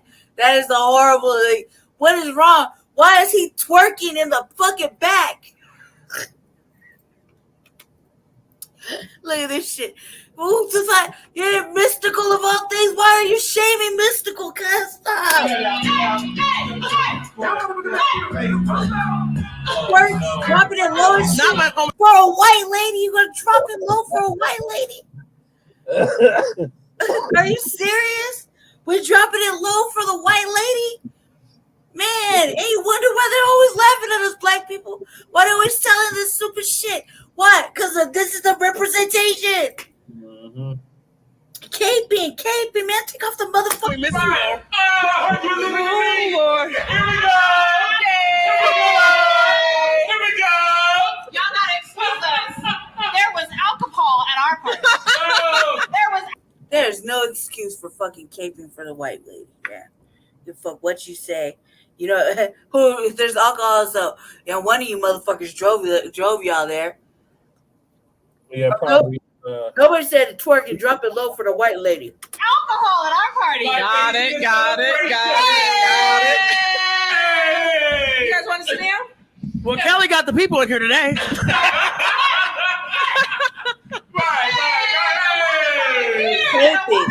Now we this bitch is out of control. Cause let me just put it this way: whatever the fuck your name is, Meridian, Median, motherfucking Median, whatever the fuck your name is, cause you are so fucking out of control. You let that white bitch tokenize you not once, but like 3 fucking times. Why the fuck are you doing this? Like, oh my God. And I said, man, look it up. Right? So I shade the black. Right? Like I said, This broad had a fucking commercial. She had a buy black t-shirt. She has a corner of her at a door with motherfucking Kelly bruh talking to her, right? Whole video. Corner of this sister, right? And I'm like, did this bitch pay you, man? Because did you go get your money? Or you just gonna stand there and let some lady play political motherfucking chess off the back of you, cuz, and you're just gonna be okay with it? And I was like, nah, man, I don't like you, but I'm all about you going to get your money. It's fuck you pay me season. But did she do that? No. What does this broad go do? Go and sit on this white lady's couch and have a whole discussion with her. Right? And then walk around like this. You old stupid face. Take them motherfucking stickers off your face, cuz. Where's your dignity? What's going to happen? Him. He didn't want to help us when I asked. Jesse asked, right? He didn't want to help us because I didn't know anything about politics. I was really trying to get some help, and he made it like, first, they say some bigoted, homophobic comments. The alphabet people. Right. He don't want to help us, but then he also made a comment like, "We can't afford me." Okay, but the white lady can afford you, right? Mm-hmm. The white lady can afford you. So you go ahead and stick your motherfucking morals in your pocket, Mr.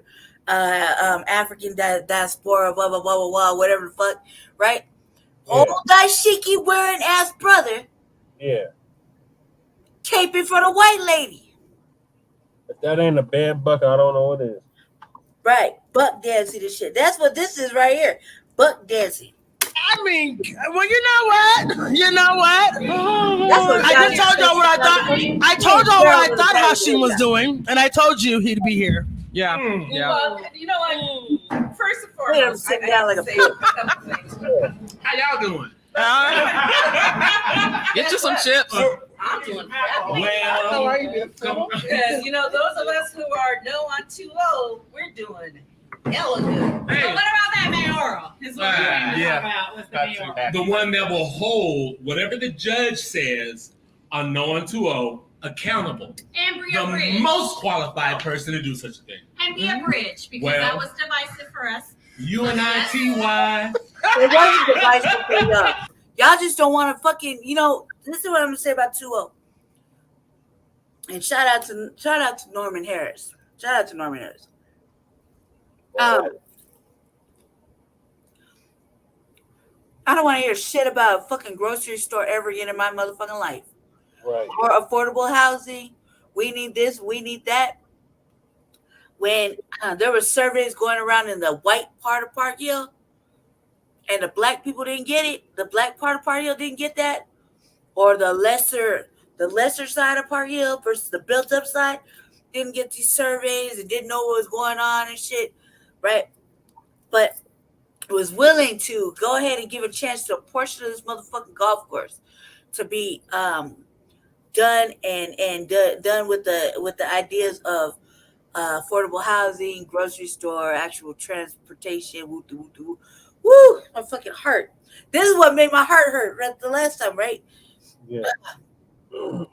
I don't want to hear shit about it. We don't want to hear nothing about it because 2-0. Because when we were sitting up there, we went to almost every fucking town hall that had to do with 2-0, right? And I went to a couple of them, and I had to specifically let them know, hey, look, we weren't even allowed to go on the Park Hill golf course. And as of right now, immediately they said since 2-0 didn't pass, they shut that shit down to the public. And you can't even go on there now. And I was like, that figures. We weren't allowed to. And I wrote that to Kyle Clark. I said, figures. We weren't allowed to go on there in the first fucking place. The only reason we got to go on there is because motherfuckers like Norman Harris made it possible for us to go on there. So yeah, while we were over there serving the public, shout out to Wild Street Cafe for throwing Thanksgiving and shit together and feeding the community over there. Shout out to all the chances that black people got to go and do something this year on the Park Hill golf course. That was the only time we've ever been there. So yeah, it figures that the whites will close that shit down and shut it down. No big whip. We'll just find some other place to fucking do it at. But shout out to Norman Harris for making it possible for us to even go on there so we can look out the window and watch white people walk their dogs through the golf course and shit in the golf course and not pick it up. Yeah. You know what I mean? Why they talking about we just need blue sky and fresh air. And as many motherfuckers showed up to speak for it, it was a lot of white people speaking against it. And a lot of white people voted against it. Majority, probably. Because the black people were like, why not try to give him a chance? I was like, why not give him a chance? What the fuck has it got to lose this year if you totally change up and do some different shit? All you did was invest in 4 years of something different. You didn't like the way it went for 4 years, you go back to white supremacy. But no. Y'all didn't want to do that. You're comfortable in being with white supremacy and shit and racism. You real comfortable. That wasn't the vice issue for us. I want to know though. Did you hear our comments about you? Yes. All 20 of them? I did, and I shared. Listen, I was working. I'm over here on break. Okay. Not break. It's not a unionized break. Kelly Brough respects the human worker. This is my break over here. So the results came in. Y'all see the numbers. Yes, we do. Oh yeah, well, she got the shit about you in the middle for a minute. Hashim, Right. that's what they're saying. I'm not saying that She did. And thank you. Much love. And you know what's really good? 4 years ago. Come on. That's sucker campaign. Oh! Tell the truth and shame the devil. That was hilarious. I need all y'all to back up off my friend, Brother Jeff. Tell him. He was way in the motherland. That's right. Africa. That's right. Right. Getting an ancestral energy. Shay J was holding down the interview. And listen. Tell the truth. I threatened a black woman that day. I said, if you don't put that question up there, I'm gonna act a fool. Bye, Jamie. Tell the truth. Who really sunk Jamie Gillis? Pops. Pops did. Give it up to Sekou. What did he say? He said, Jamie, what's the NAACP stand? What was her response? She looked dumbfounded. Because I was right there in the audience when it happened. Yeah, when Jeff used to be in the Cousins building, doing the show, not in the cultural center. Right. She looked and said, "Oh, National African Association."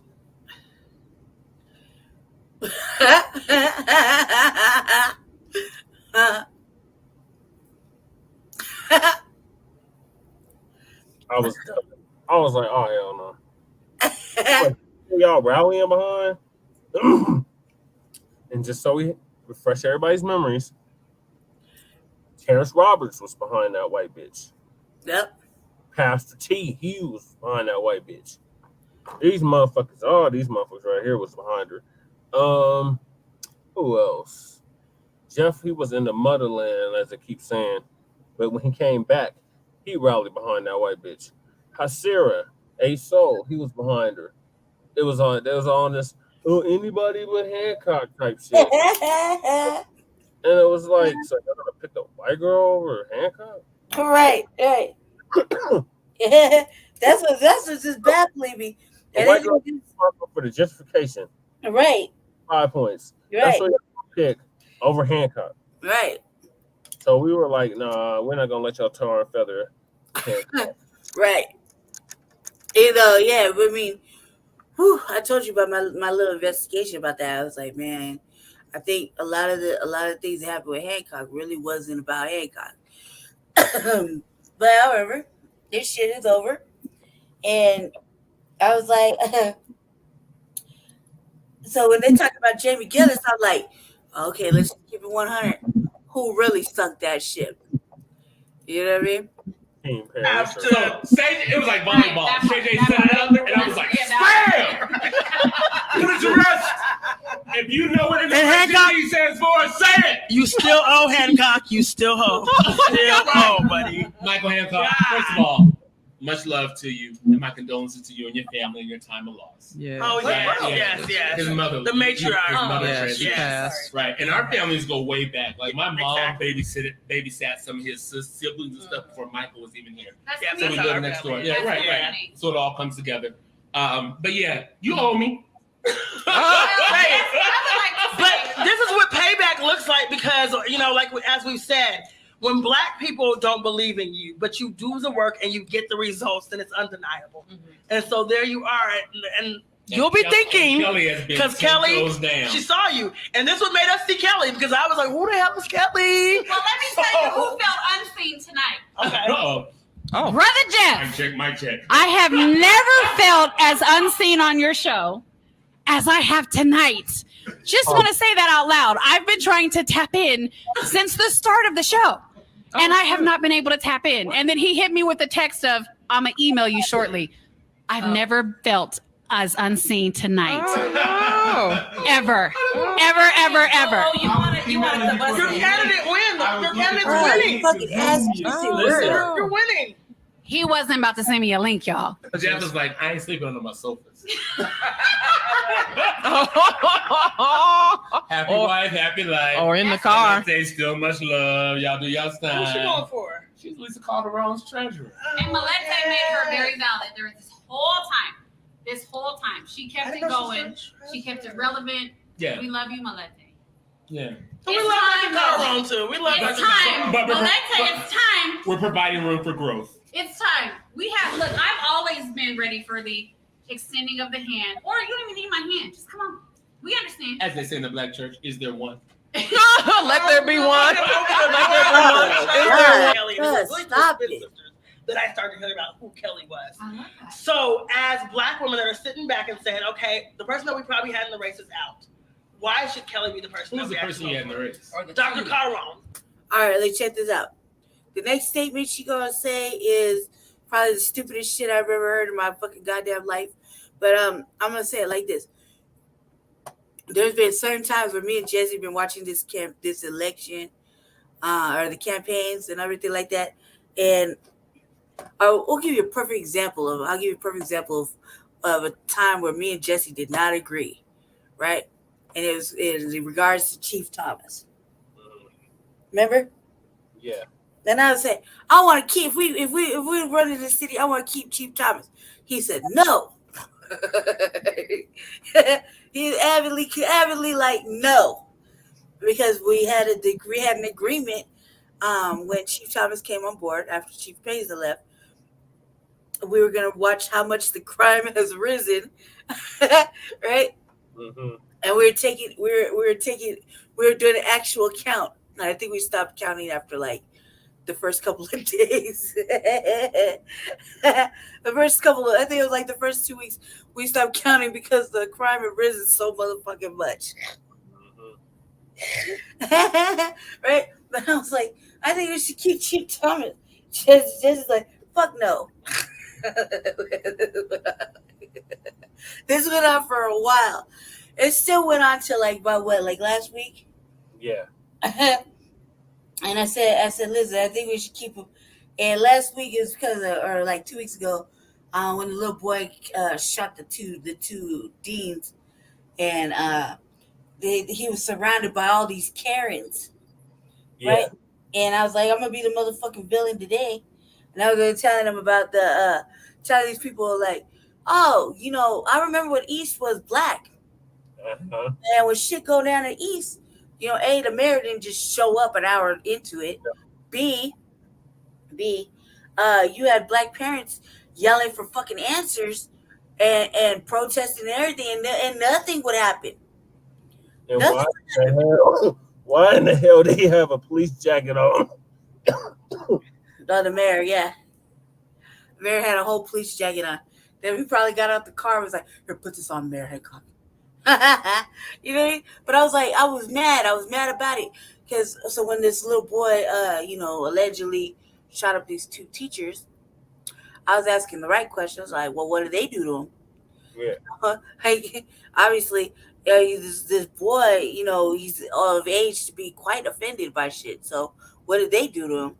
But to see these whites and the Karens up in his face, in the chief's face, and the chief has an Aboriginal face. Mm-hmm. You know what I mean? Like Aboriginal black native face, Aboriginal face. And he's a very nice man, and he's the police, right? So anyone know Team Paris? This part of Team Paris is like, fuck the police. See the cops, keep on rolling. Fuck you, you trash, right? And don't care about it all. And when he sees me and he calls me by my name, I automatically get scared. His little heart jumps and shit. Then he's like, oh, come on, but Jesse serves on all kinds of boards and shit, so I'm just right behind Jesse. But that don't take the fear out of me, right? So last time I seen him at one of the Park Hill events, one of the Park Hill Town Hall events, and he opened the door. He's like, come on, Brandy. I was like, God damn it, man, you don't know my name. You know what I mean? He's a real nice man. He's a really nice man. He's really quiet and shit. But I like him. So I'm like, for some reason, I like him. And I liked him even more when he was sitting there taking all the heat from all these Karens. They were up in his face. Yeah. They were yelling at him, pointing their stupid, dirty little fingers at him and shit. You know what I mean? They were all in his fucking face. And I was like, immediately flashed on this, what did my brother say? He said, where you just, who is it? Bernie Mac? Yeah. Slapping the fuck out of him? Yeah. Right. And I was like, I really flashed on that. I was like, babe, you would not be wrong if he did any of that. Getting off the train and all them crackers was, hi, Mr.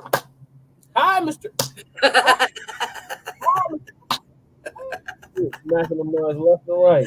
I was like, he would not be wrong if he did any of that. I was like, they was up in his face talking about, we want answers. I was like, bitch, get in line. But we've been wanting answers first. Take a back seat. Fucking take a back seat. Right? And I'm being a villain, obviously, by saying, man, hell nah. You like figures white tears matter. what are you gonna do about this? And what are you gonna do about that? And why is this happening? And what are you gonna do? And we need answers.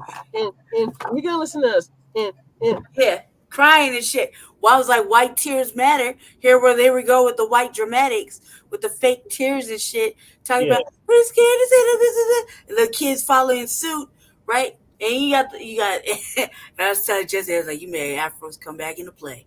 I was like, and we were counting all the little black children in the school and East, right? And I was like, look, I got 48 so far. And that's in like 3 different segments. That is a fucking sad state of affairs, family. Yeah. That school used to be all black. It's like in our area, the whites were like, we gotta go to school in our area, in our neighborhoods, and this is what we're subjected to. And I'm like, bitch, you gentrified our neighborhood. They just getting a little taste. This is a little taste. Like we've been dealing. We've been going through for the last fucking million fucking decades. What the fuck are you talking about? This is a taste. Do you want answers? You want fucking get in line, but get all the way in the back of the line. Right. I just sit it down, motherfuckers. They're like, we're gonna run, and what do? You get up in the dude. Never in history can black people just run up in the Capitol and sit in the fucking chamber and protest about some shit. Out too. You know what I mean, huh? They let the shaman do it out. No. They let who out? The shaman dude. Oh, when? Last week. Are you still saying though? But when the little black kids get to go up in the fucking and protest the Capitol and go all the way in the building. In the building. We get to go in the building. When did that fucking happen? Never. But they let the white kids go all up in the building. All up to the chambers to sit in the fucking audience. Yeah. Right? So see how it's not fair. It is not even an understatement. It's just fucking fact. It's not even fucking fair, remotely fucking fair. So I'm like, oh yeah, so I was going to be the villain. I was pointing that shit out. I was like, and then all of a sudden, everything that I was pointing out in this motherfucking chat forum became a motherfucking reality, and then black people want to get outraged. A selective outrage. Right? And I'm like, so we're going to be selectively outraged. I said, why not we outraged about why the fuck they getting all this media attention? Right? Because they don't give us any real media attention on our little sister that got found behind a dumpster in the Bells. Nope. You know what I mean? The family had to find her. The family found her before the police did. Yeah. Make it make sense. They can't. You know what I mean? Or the fact of black inmates dying in custody. They don't want to talk about that. But they want to get all hyphy for these motherfucking white children and shit. And then make it a national thing. Yeah. And they went from the whites to the Hispanics. Right? Yep. You got the Hispanics over there in Uvalde going crazy in there and shit. Like, oh, what? They're getting uplifted up out of the school. You know what I mean? Because they're acting, like whatever. It's like, look. And I'm like, Denver ain't shit, man. Denver's always into fucking shit. Always. We can't just, and the whole time you've been running for a campaign, like this whole year, right? I was like, God damn it, Jesse's running for mayor. And we can't stay out of trouble. Yeah. That whole time, right, man? I was like, God damn it, man. Jesse running for mayor, and we still can't get out of it. We still cannot fucking participate in all this fuckery. Hold on. And that was because Dr. Carwell has been consistent. Much like Brother Jeff, it's been the consistency of her always. So this is why people think that I was on Leslie's campaign from the get-go. Leslie has been consistent as a black woman. Right? Now, there might be some questions about how she did the shit. But Leslie is a visibly undeniable black woman who has no other option than showing up and representing as black. And she has carried issues. And if we look... No, she hasn't. She's also put her sexuality before being black. And if we really want to be technical, Hashim, her whole fucking team is nothing but whites. Other than black. You're going to say OTPs. Other than black. Right? Pushing her fucking narratives. Except for Khadijah and Alberta. Yeah, okay, 2 people. Yeah, Khadijah's son, huh? Yeah, that's right. All right, 2 people. All right, but minus that. Okay, so minus 2 people. Out of a whole team of like what? 10, 20, whatever, right? And when that shooting happened in the Springs, you know, she was one of the first people to talk about how she used to frequent the club. Huh? Cute shit. I'm sorry, baby. What? Cute shit. Yeah. How she used to frequent the club and she don't feel safe no more, and it's a hate crime and blah blah blah blah and whoopty wham and everything you can throw at the kitchen sink. And I was like, damn, man, like, why the fuck? Like, you know, here at Team Paris, you call it motherfucking bigotry, you call it whatever the fuck you want, but I didn't mean to say, but we can't stand on shit that isn't black first. I'm not sad to say it. I'm just sad that we have to keep saying it. Look, as black people, all of us up in here, love is thick. Love will suffocate a person that don't even need oxygen to breathe, right? That's how thick love is, but we're all different. We're not a monolith, right? And so Leslie gets hit on that. And I've hit Leslie on some things as well, too. But what I can't take from her is her blackness, right? And Leslie's never ran from it. Lisa has. 4 years ago, she was a woman of color. And listen, I'm not. And this year she ridiculed a black woman. I'm gonna be real. This year, Lisa ridiculed a black woman for her blackness at that. So yes, I'm talking about the recording. If you haven't listened to it, listen to it. You don't ridicule a black woman for her blackness, because I love the skin I'm in. I'm in the best skin that I am when I'm a black woman, and I will not trade it for anything, no matter. Pause right there. What the fuck does that mean? When I'm a black woman, when are you not a black woman? Question mark. Right. She said, I'm in the best skin I'm in when I'm a black woman. What the fuck does that mean? Does it mean like you just code shifted? What the fuck does that mean? Like, I mean, you're a black woman, period. Like, that's just supposed to be it. Like, it's not more, when, and, there, or, you know what I mean? Like, well, I don't understand. Like, see, I don't understand. I don't get it. You can't really explain it, because it's like, that sentence didn't even make sense. You should be, you know, look, it's contrary to popular belief. I love me. You know what I mean? I love all of this. Fair, non-fair. I love all of me. Right? And that's it. You know what I mean? I don't have to keep justifying it. I know what the fuck I am. I love all of me. Right? I love how I go outside, the sun warms me up, and the moon activates my light. I love me. So it's like, what the fuck are you talking about, lady? And even so, she shamed a black woman. What the fuck is she talking about? What is she talking about?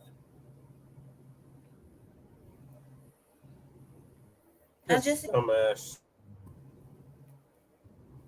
Huh? My hand on internet. You broke out. Hear me? No, yeah, you broke in and out.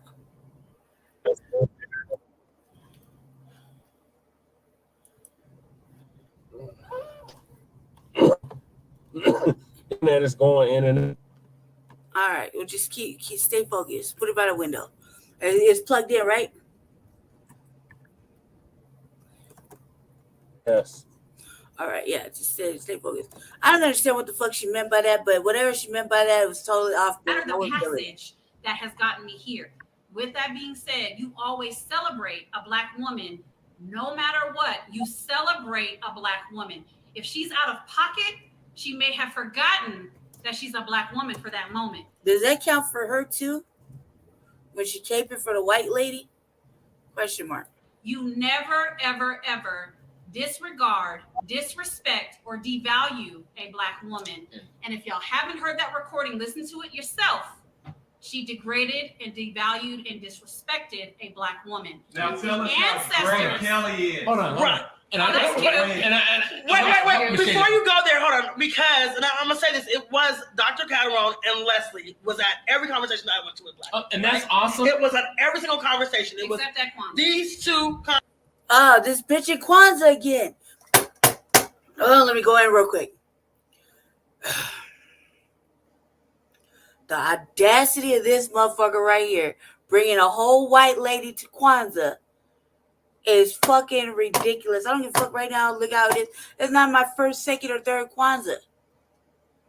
All right? But Jesse didn't bring me to Kwanzaa. We were just celebrating Kwanzaa, right? Is Jesse still there? You still there? Or did you freeze out? Oh, he froze out. Okay. Yeah. All right. So Jesse, right? Me and Jesse. Well, this year was election season. We was doing Kwanzaa. Private chat. Let's go to. All right, cool. Okay. Thank you, baby, for letting me know. All right. So we were doing Kwanzaa. Kwanzaa is nowhere do you need to be doing politics during Kwanzaa. Okay.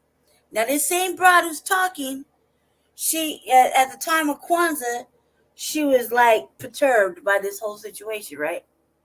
And she was perturbed by it about the white lady, Kelly Brush, is showing up to motherfucking Kwanzaa. Well, the brother brought her to Kwanzaa. He was bringing her to all the fucking events. This is the same time where I'm saying that, me and Jesse weren't pretty duck dancing. We're not pandering ourselves. What he was doing was pandering his motherfucking, his person on all these events to get a vote. And welcome back, Jesse. We're welcoming back in. There you go, baby. You good? We're welcoming back. So yeah, he was pandering. They were pandering their person, right? And so she went to Kwanzaa events, right? Now Jesse. Okay, so during Kwanzaa we were celebrating. Oh, shout out little 6 eyeballs. So me and Jesse were sitting back, watching. We were sitting back. We were at our sister's house for a couple of days of Kwanzaa, and then we went to an event, right? That was put on by God, what's that church over there called? There in Park Hill with the elders. Yeah, we went over there. We were there, and that's when that's when I was clowning on this broad, and she was trying to talk shit. She was sneak dissing, right? About me and Kwanzaa, right? Because I didn't sing. I was fucking sick that day. Sick. I had no voice really to be singing anything, including the Black National Anthem. But I brought my drum. I was banging my little drum by myself, right? And so they were on me about my damn drum, and obviously giving me the colorism experience, right? Again, it didn't stop me. I forget, because I don't be looking in the mirror and fucking highlighting this fair skin of mine. I forget where the fuck we're at sometimes. I'm just in my experience. I'm in the moment. Right? So I'm having a good ass time in fucking church during Kwanzaa, right? Jesse lifed me on my cornbread situation. He straight jacked me for my motherfucking cornbread on camera.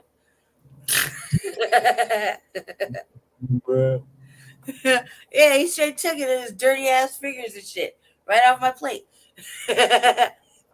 You don't think I forgot? I didn't forget, right?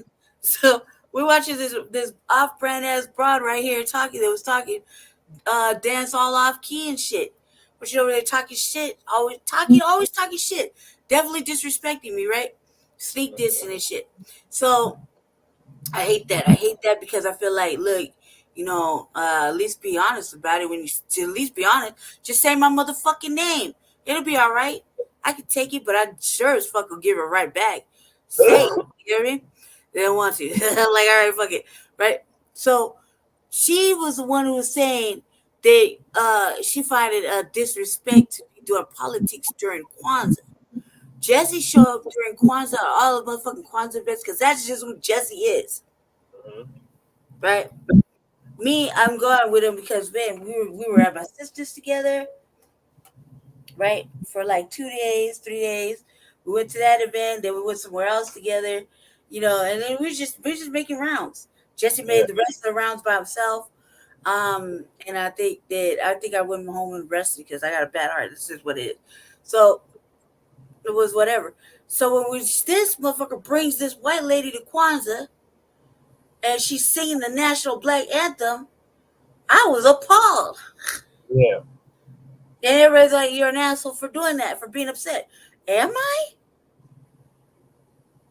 It's okay for the white lady to do it, but you can't, you refuse to allow the little half-breed, as I was told when I was little, to fucking be involved in shit that is natural to her. You feel me? It's so ass backwards, right? But she was over there doing political fucking moves during Kwanzaa event. Thank you, Tariq Nasheed, for creating a whole nother fucking event, a whole nother holiday for us. Yeah, Tuesday. Our first, it was glorious, and we got books and everything. We celebrated very, very differently. We were happy about that. And shout out to him for doing that. Yeah, but because apparently Kwanzaa can get hijacked too. You know what I mean? So this broad is so fucking wishy-washy and backwards, and they're gonna conversations, right? And the only other person that I was hearing was not, and that's awesome. But for me, my stuff goes back to the Wanda James. So if we look at this time so last self-centered, year, Wanda like, James so was self-centered. running for Hold on, real senior quick. I gotta region just get the other lady. Like, hold on one race. second. Lisa Calderon distanced Wanda from the whole Emerge project. Wanda's like, I'm out of Emerge because I feel that Lisa's working against me. Oh, wow. And like, God damn it, I am forever tied to Wanda because Wanda's like, I'm right. Lisa wanted me to be fired for Wanda's campaign, and Wanda's like, I'm right or dying for Hashim. Who else did that for you? Who else did that for you? Kelly Who else Brook. did So that now for you? talk about Kelly Brook. So why should we? So we have Mike at the table. And we have Kelly at the table. I recognize it, but I'm missionary Baptist. So give me a second, I'm gonna get there. I recognize it. I got time to go. This is where my critique comes in it, right? Like they are both anytime you don't women with choose black fathers. black people before white Right. people, But you really got Wanda a has problem. made a declarative stance of saying, I'm a black woman, period. Yeah, my mom was white, but I'm a black woman. Wanda has always ran that, and Wanda's always held the same ground on that. So Wanda's had my back, just like Kelly Brook has had my back. From day one, it's never been a question about the bullshit that I went through. Right? It's Like, hypocrisy because I can say the same shit. Right. And it's different. I don't even want to get into the debate of why it's different. I really don't. It's different. I can say the same exact statement. And it'd be treated differently. Yeah. Because ambiguity. I think I said it right. Yeah, ambiguity. Ambiguity of my features and shit. And the fairness of my motherfucking skin in comparison. Right? Yeah. But if you really look at it, my whole essence is way different than theirs. Yeah. You know what I mean? It's just like it's always been a fucking it's always been a conflict, and when me and Jesse talk about it, sometimes it's really kind of disrespectful. And so then when we did this whole reprogramming shit, I just said fuck it, I ain't even gonna apologize anymore for it or try to explain it because these people aren't worthy of that explanation. So unjustified, right? Like when a black man comes from victim to defendant, and the newspapers are reaching out like, Kelly Brook, is Hashim Tariq Coates on your campaign? Anytime they use that middle name. First of all, nobody checking for you like that. Stop it. Stop the cap. Tariq, right? From the Muslim General Gibraltar, Tariq, Gibraltar Straits, all that type of stuff. Oh, wow. That when they use my middle name, I know the BS is coming. So I'm like, yeah, it's the same Hashim that won 20 races in the past, that's been a part of 20 winning races. I haven't won them, but I've been a part of 20 winning races in the past 5 years. Kelly's like, it's him, and he's with us. And we'll stay with And I'm like, well, goddamn, that was the first time. Yeah. So the second time a reporter followed. Bye, baby. What? And when y'all lose, I hope you stick with that bitch. All right. Because then you really caped hard for this white bitch. She gonna lose. Mm-hmm. And the way it's working. And she loses. Just to spite these motherfuckers. Mm-hmm. She shouldn't win anyway. Right. She shouldn't win anyway. She shouldn't win anyway because the way she changed up from her whole housing speech and the policing from the very first campaign forum till the very last one. And again, let the fact remain. I was the only one that said I would defund, abolish, and punish the police. Mm-hmm. I wish I could find that forum at the Cleo Parker. Because, you know, they wanted to think it was breaking news that a white woman was paying a black man for his labor post-Civil War. Right? It's not breaking news, cuz everybody's been doing that. The fact that you took the white lady's money over even having a realistic conversation. See, that's the problem right here. He could have had a conversation with us. Mm-hmm. And we would have been okay. We would have been okay. We would have understood if we couldn't afford it or whatever. Maybe we would have tried to raise it. It wouldn't have mattered. He didn't have a conversation, family. No, he didn't. He let it be known on this motherfucking show how he wasn't gonna do anything with us. Mm-hmm. And we were, you know, because it's fun and games where we're talking about only having a whole cabinet full of black people. Yeah. It's all hee ha ha. But we were serious. Right. Do you mean to tell me there's not how many positions you had to fill? 200. Mm-hmm. 200? Over 200 appointments.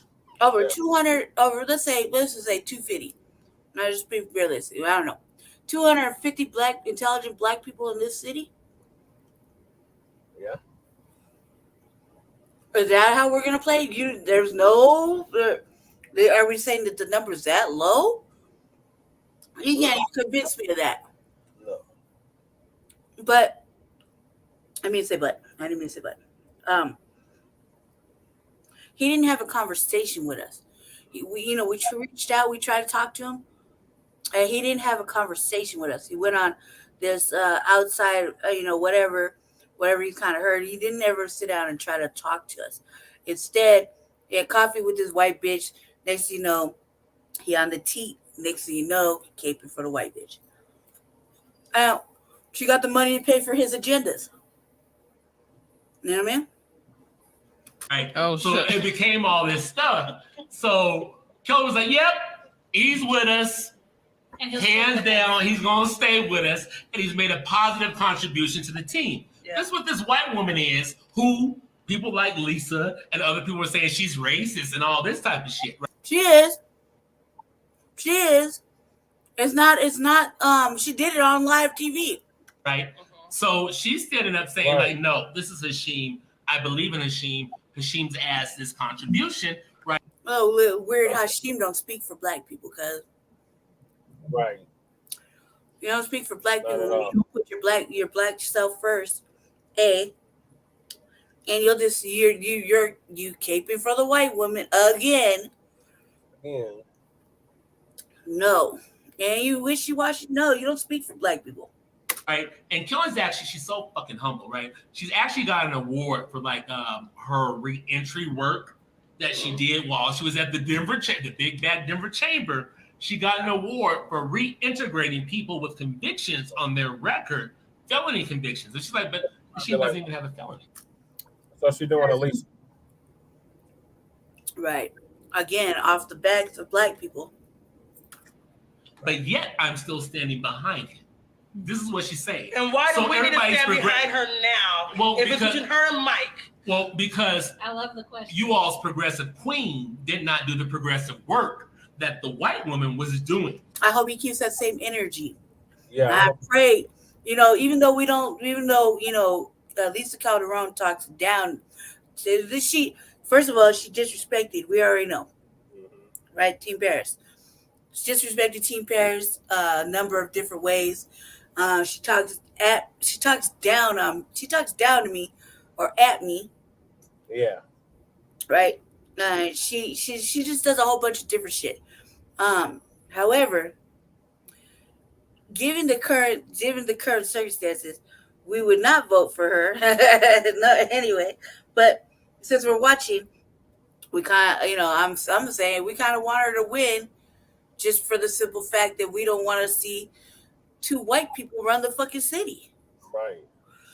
Based off of that, and the fact that she was killing it in these forums, man, she was giving them a little bit of work, and you can see how fucking mad she was getting.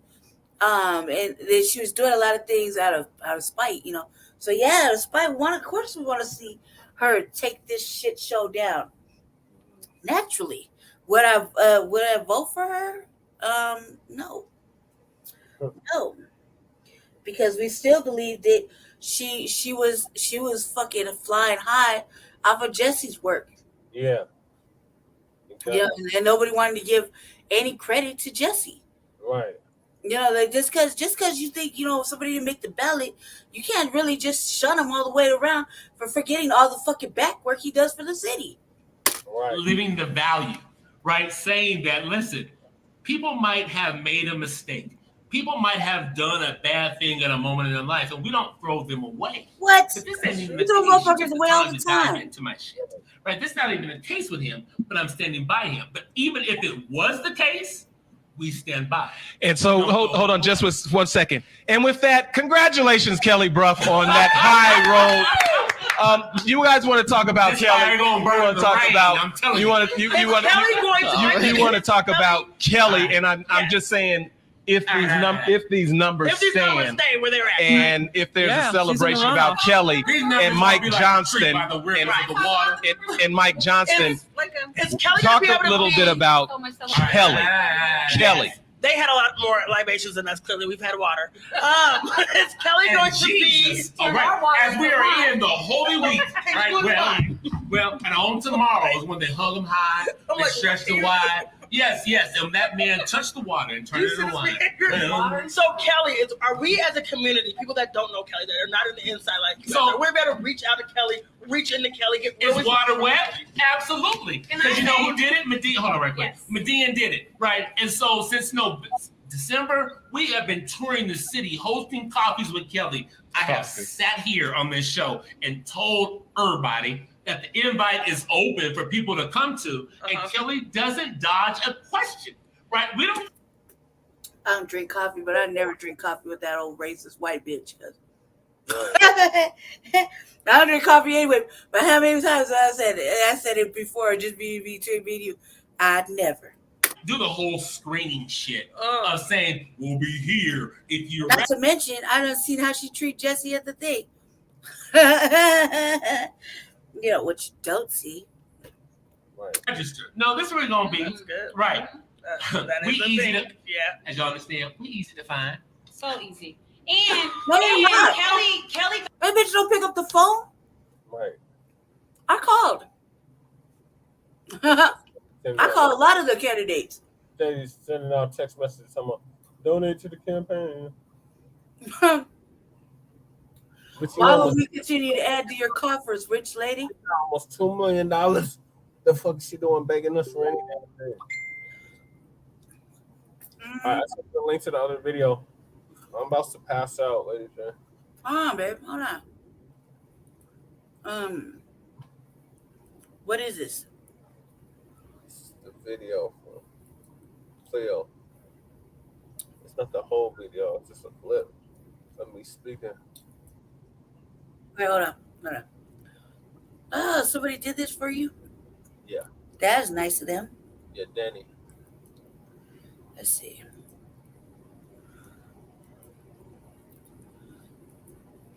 Go ahead, Jesse. Tell him. Task force with 3 people up here for reimagining the police and the public safety. We really need to reimagine what police and public safety are in the city. Historically, for Black people, police have been the slave catchers, the patty rollers. That is their history. Okay. So I actually serve the task. That's pretty good. It's too bad that they only make it like 20 seconds. Yeah, they put it on Twitter.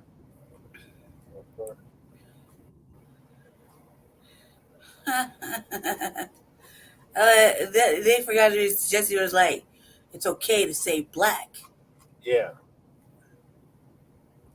Yeah. See that? Yeah. Back out of that, man, before my eyes start burning again. Right. Yeah, right. What did I say? Jesse, hit me in the other chat, okay? Hit me. You have to say your goodbyes because tomorrow I'm gonna do this. Tomorrow we can talk about this or whatever. On your interview. All right. I'll say your goodbyes.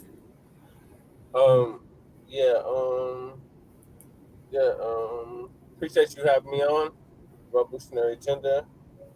Make sure y'all check this out on Saturday for a brand new season of Frontline Black News. Make sure you like and subscribe to all of our platforms. The Revolutionary Agenda, Frontline Black News, and Shabaka Black Experience Fans on Twitter. Who do you think is going to take it? Mike Johnston. Have you been watching since the last couple of days? Yep. It's Mike Johnston. Mike Johnston got a commanding lead. What did you think about this, though, real quick? Just let me ask your opinion on this real fast. Are you happy about let me, before I pull it up. Stupid Terrence. Oops. Am I happy about him? Yeah, did he go anywhere? Yeah.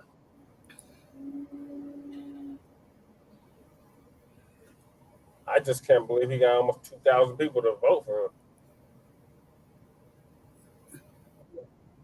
All right, real quick. Let me just. I just wanted to share your thoughts on this real quick because I felt like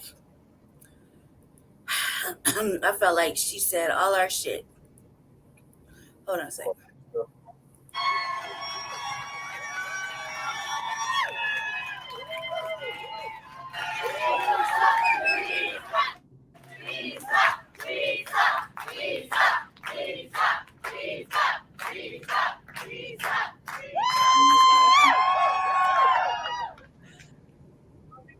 Thank you. I love y'all back. You know, after the race in 2019, I swore I would never run again.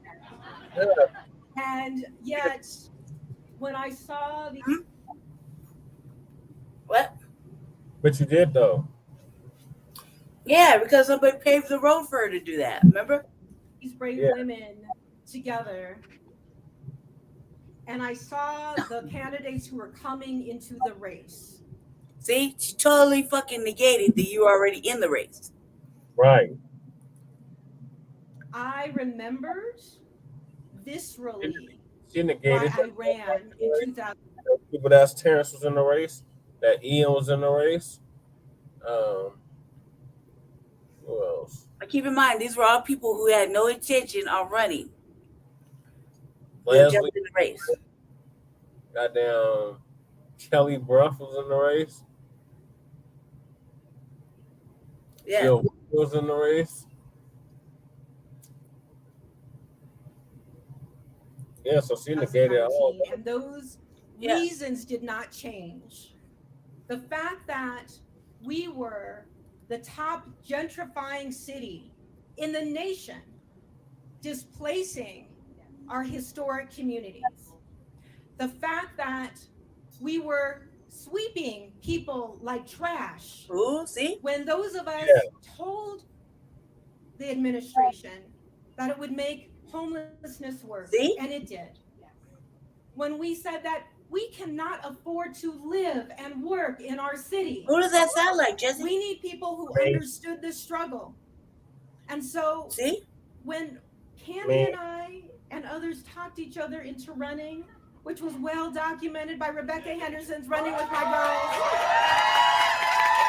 Girls. Just keep in mind, Jesse helped Candy win, right? Yep, the first one. And look how she did him in this election.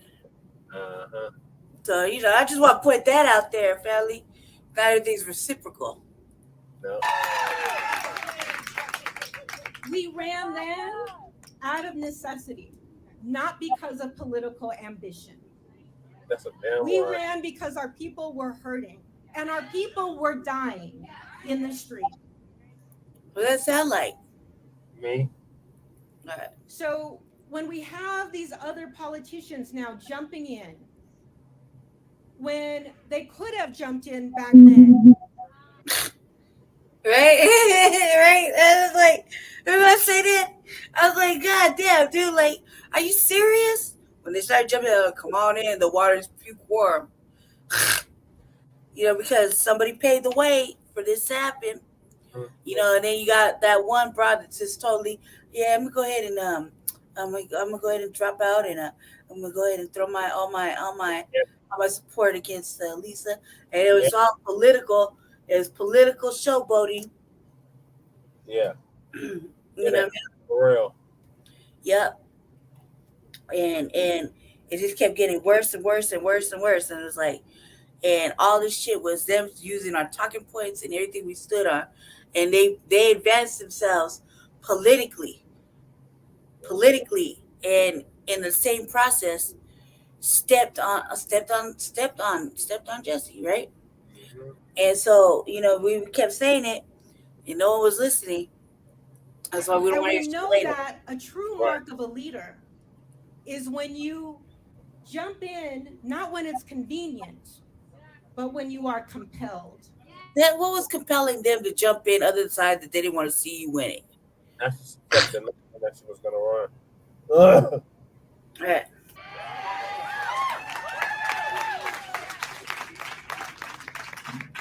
Yeah, I think the top two contenders have a ton of money being poured into this race. One of them was born and raised in Vail, and Mike Johnson thinks that stopping his job, quitting his job while he's running was a sacrifice for him. But if you got a chalet in a ski resort that's helping to fund your campaign, and a billionaire of LinkedIn, don't act like it's a sacrifice to quit your job, because we know what it's like for people who can't afford to quit their jobs and are still working here to try to survive in this city. And not to mention that he's run for every major political office. I mean, come on. And then on the other hand, and lost. Thank you. And then on the other hand, you have someone who says she's never run for office before, and yet for the past 12 years and longer have been pulling the strings of this city behind the scenes, been against family leave, been against workers' rights, and wants to now convince us that she cares about us. But we got a secret that they don't know. It's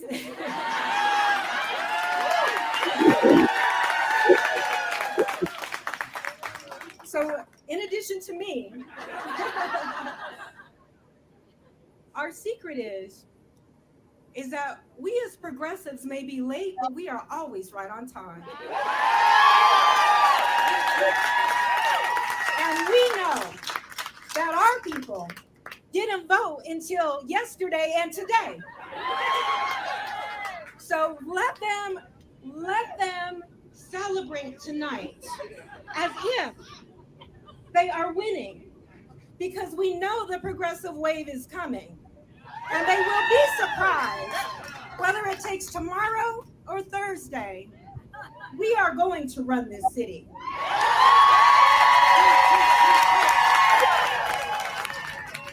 So heat up, party, have a drink. We're going to be just fine. I felt like, damn, man. Did they not use, she not use half our fucking thoughts right there? Yeah, the only thing she left out was black first and intangibles. Right? Yeah, pretty much. Pretty much. I was like, this broad right here. I mean, in hindsight, oh, one more thing. This is for the people, right? Or two more things, real quick. Just give me 7 more minutes of your time, Jesse, real fast. Okay, 7 minutes. I promise I'll be quick. Now, for our coverage of Denver's election tonight, the top 2 candidates will head to a runoff. And leading our election coverage tonight for mainstream traditional Democrat at the helm. Change though, Kelly with 22%. It's gonna be dated at 8 o'clock. Connor McHugh and Karen Morfitt, who talked with Kelly Brough. And Karen, Denver's never had a female mayor. This could set Brough apart if it is a Johnston-Brough runoff. Absolutely, Sean. And I asked Brough about that earlier tonight, about being possibly the first female Denver mayor. She said she's been the first female to play a number of roles here in Denver, referring to her time as the president of the Metro Area Chamber of Commerce. She says if she were to gain that title as the first female Denver mayor, she would be honored. The group here, the supporters, Brough, everyone very excited about the results they were seeing tonight. But again, officially not in the runoff until all those votes are counted. And they say they are waiting for those numbers. But she did take only 2 black people in the whole building. With roughly 22% of the votes. Kelly Brough separated herself. Only 2, and then same with the brother Jess show. Stop it. Yeah. Right. Is that the boyfriend? Who else must know? Look at his face. Herself from the pack again early on tonight. Those results tracked here by a room full of her supporters cheering as new numbers rolled in. Brough has made issues around public safety, housing affordability, and homelessness a priority. Should her campaign continue into June, she says they plan to hold steady on those issues. I've never run for office before. And so I think everybody thought there's no way she'd get Chamber of Commerce is not an office to that top. Not a political seat. I mean, what? Yeah. So anyway, that and this is what I really find suspect, family. It really wasn't suspect actually to me. It was what me and Jesse already knew, because me and Jesse called it out. Jesse, me. Called it out. Sorry about that. Where is it gonna go to this? Why my history? I'm on my oops, my bad. No, go back.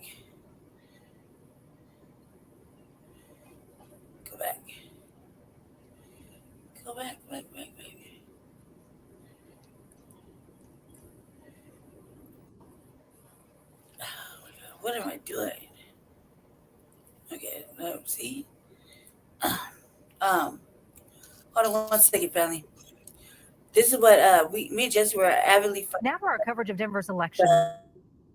Tonight, the top 2 will head to a runoff. And right now, Mike Johnston and Kelly Brough are in the lead. Political specialist Sean Boyd leading our election. Hold on, family. Looking through the glasses. Hold on. It was right here.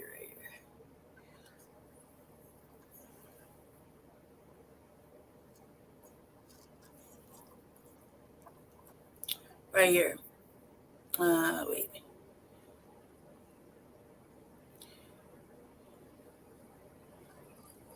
There we go. This shit right here. Fucking Paul Lopez. So we knew, well, this is what solidifies it for me. To make sure that they're comfortable. Anyone who isn't comfortable, we'll make sure that they get on a break so that y'all can sort of get the footage you need. And then, of course, let us know if there's anything else we can help with. We have a lot of this kind of content banked in our department. I've got Ryan and Amelia on my team who support as well. We've got our new intern Nimra, and any of us can help you get any supplemental footage that might be helpful if you miss the shot that you want. So without further ado, I will kick it over to Clerk Lopez. All right, listen to what he said. Thank you, everybody, and thank you, Lucille. I did want to introduce Lucille formally, Lucille Winagime, as our strategic advisor, and also to reintroduce Todd Davidson, our director of elections, and Audrey Klein, who's Listen back what he said. there, who's my deputy. It's a good day for democracy here in Denver. It's alive and well and in full effect. We're excited to see that about 175,000 Denverites voted over the last 22 days since we mailed ballots on March 13th. 44 of all folks turned in their ballots yesterday, and over 55,000 ballots came in during those last 2 hours. You know, we don't say "I told you so" around here, but if you wait, you wait. We spent yesterday morning and midday processing the ballots. Midday into the evening, we processed a slow trickle ballots from Tuesday morning, and the results we posted in the evening represented those counts. Today, we are looking to clear almost all of it. I'm on the ballot unopposed while overseeing the election. While it's not required. While overseeing the election. Okay? Family, so he's on the ballot to keep his job, but he also is overseeing the election. Now, me and Jesse know for a fact that when we file complaints, we got these mass-generated fucking nonsense, and all of our shit from the jump, we were saying, hey, man, you're not accepting our donations that are coming in. You kick back a lot of the names on the ballots or the positions. Yeah. Petitions, kicked out a lot of the finances. This is all going through this department. By law, I choose not to access any of our secure processing areas. He chooses not to. Yeah. So that Denver voters can continue to trust that this office works with integrity and fairness. First of all, if you believe that cap, you're a fucking fool. Off top. Because this is not happening just because. This is the machine. This is the man behind the machine. Pulling the strings. There's 2 lawsuits against him right now.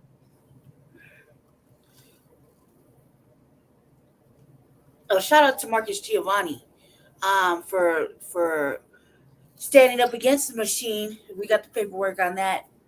You want to ask us, we'll show it. Standing up and him getting his shit swept under the rug, didn't even make the news. But that's okay. It made Frontline Black News and the Revolution. And we will show that here one of these days. Okay, Lady Chase, but several. So, yeah. Jesus Christ. All right, hold on a second. Let me get over there. All right, just tell everybody goodbye. All right. Peace, love, light, reparations, and separations. It's tomorrow, okay? Hit me on the messenger on this. Just send me a text. Goodbye, Jesse Paris. And you'll always be the mayor to us. That's right. All right. Talk to you in a little bit. Peace. All right. Man, now that he's out there. All right. Yeah, so meet the man behind the machine. Right, family? If they're not in cahoots, I don't know. And I don't even have to be around. But we have to thank our Director of Elections, Mr. Todd Davidson, as well as our election judges. Our election judges operate with a level of duty, a level of love for our city, our democracy, and the elections division that they help build. We had over 300 of your friends and neighbors working with us this election, making it happen. We are so grateful that a lot of them are coming back for more as we roll out into the runoff. And for the record, we had barbecue last night for dinner. So I am going to pass the next part of this over to our director, Todd Davidson, to give you some information and update on some of the ballot return numbers. Mr. Special Davidson. shout out to whoever just turned on the overhead Yes, mic. thank you. That's the real MVP today.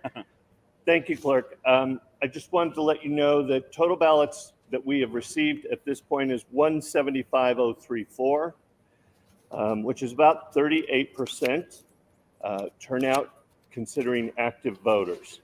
This is on par with 2011. It is over 2015 and under 2019. The number that I just gave you may fluctuate slightly depending on how those ballots verify in signature verification and how the cures come in up to 8 days after the election. The deadline for cured ballots is April 12th. We hope to have all unchallenged ballots counted by the end of the day today if our current flow holds. What voters think as counting actually is a long process, as you can see, from beginning to end. Ballots are moving very smoothly, and we're delighted with our process improvements that we've made in the recent past. I'd also like to give a big thanks to the election staff. So, family, as you can see, the machine was hard at play, hard at work that day, and secretly, you know, I'm pretty glad that it is over. You cannot stop me from being happy about this shit. It was quite stressful, and considering that the way it appears, it was against us from the jump, and we did our thing. We tried our hardest, and we don't want to hear shit later when it all comes crumbling down and the city's upset, and you know, there's all this regret going on because you should have chose right and shoulda, coulda, woulda. You know what I mean? Just like us, we can't continue to say, well, we wish we could have done this, or we should have done this better. I think that I and Jesse have learned something pretty fucking valuable from this experience, and that if he ever so chooses to run again for anything, we'll know exactly what to do and what not to do yet, and we'll have a little bit more wiggle room to get what we need to get done. We didn't have a lot of wiggle room to maneuver with because the support for the B1 agenda was pretty fucking low over here. It was actually low, and by the time people started to act like they wanted to, that they were in agreement or agreeable, it didn't reflect. It's just like saying it out your face, but not putting it into action. And so that's where we stand on it. I'm glad it's over because that shit was causing stress and bad dysfunction in our not just in us personally, separately, but also in our relationship. And I'm glad it's over because then we can focus on other things. He's still in a leadership course, so that's still gonna take precedent. I think it's till June or July. I don't know. I barely tap in on that. That's not, that course is not for me. But it is heavy, very heavy course.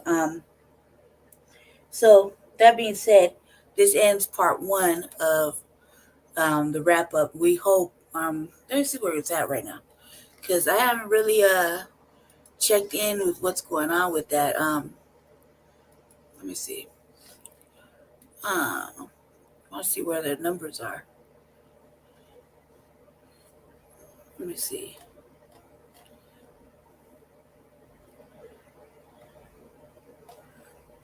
They're not really saying, huh? Let's see.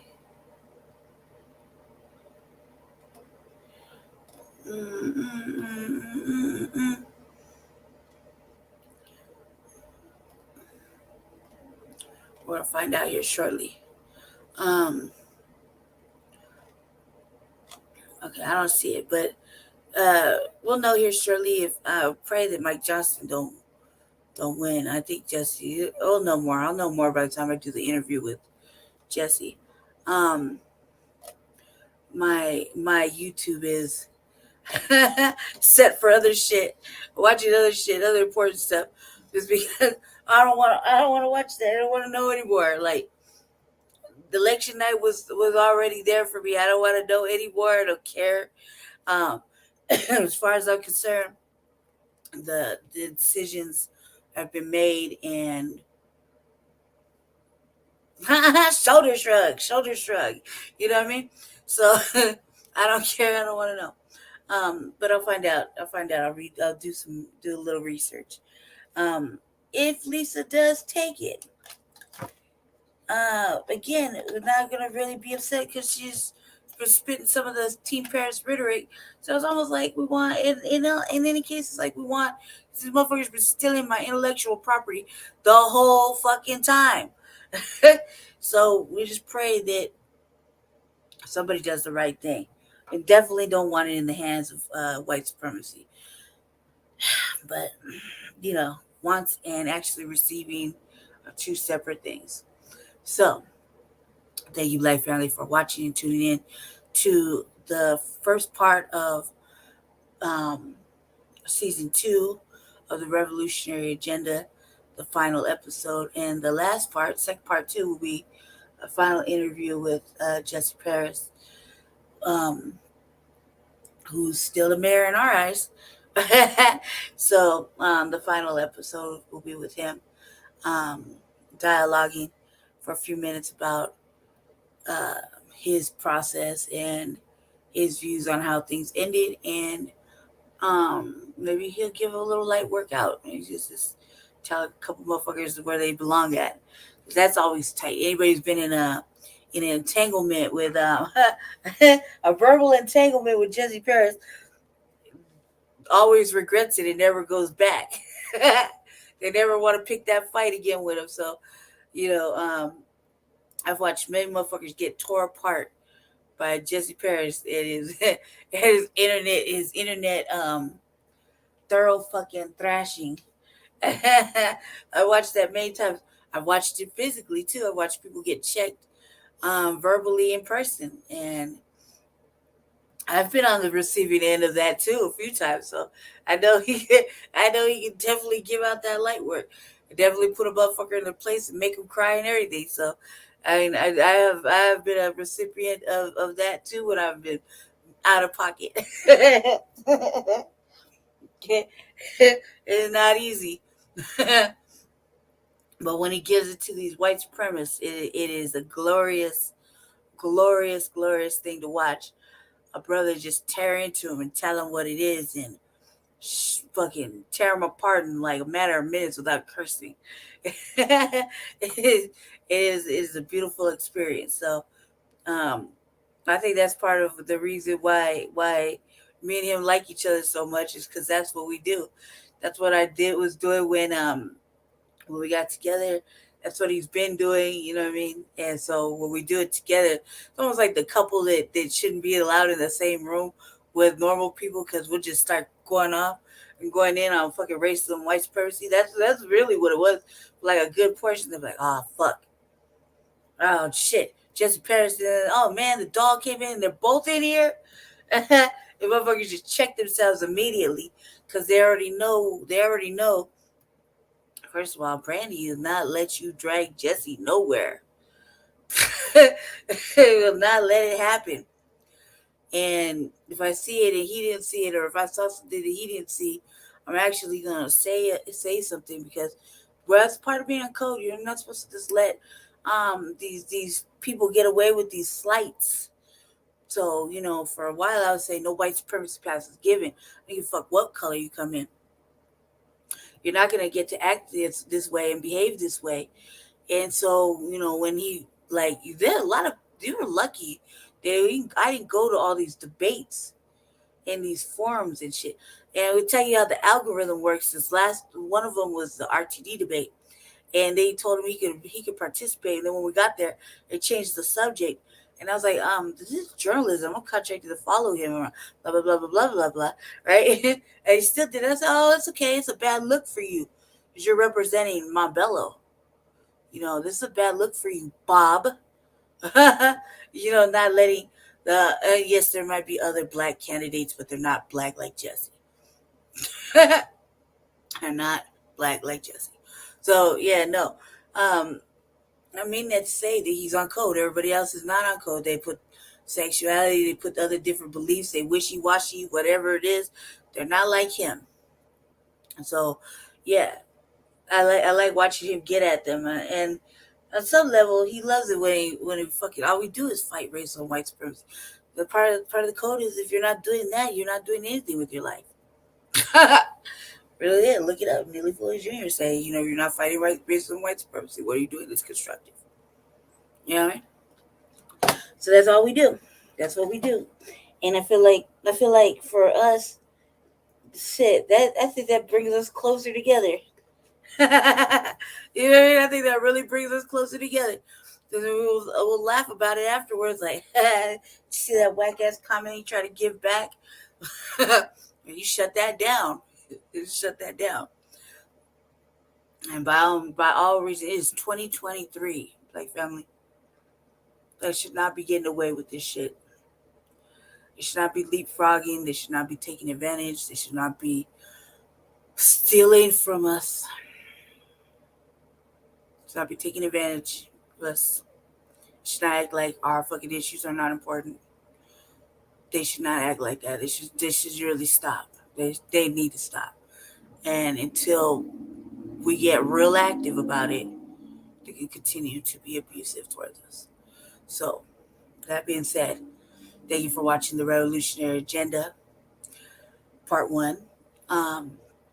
Stay in tune, stay tapped in, and watch Part 2 tomorrow.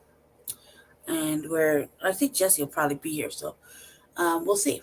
Watch Part 2 tomorrow. And thank you for the Brother Shabaka showing up. Thank you to the other gentleman who stopped in and said his piece. Thank you for watching and hopping on and expressing your concerns. Also, join us tomorrow for that, and Saturday for Frontline Black News Season 3, Episode 1. And also tap in tomorrow on Shabaka, on Grand Rising with Shabaka. On Blog Talk. Let's see if I can find that banner. Hold on a second. Let's see.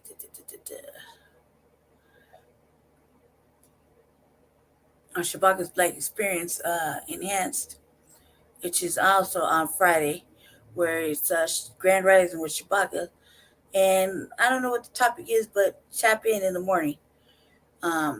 Look for the sharing of the show on Facebook. Thank you for watching. Y'all have a beautiful, good-ass morning because it's now midnight. So, peace and see you tomorrow. Let's see.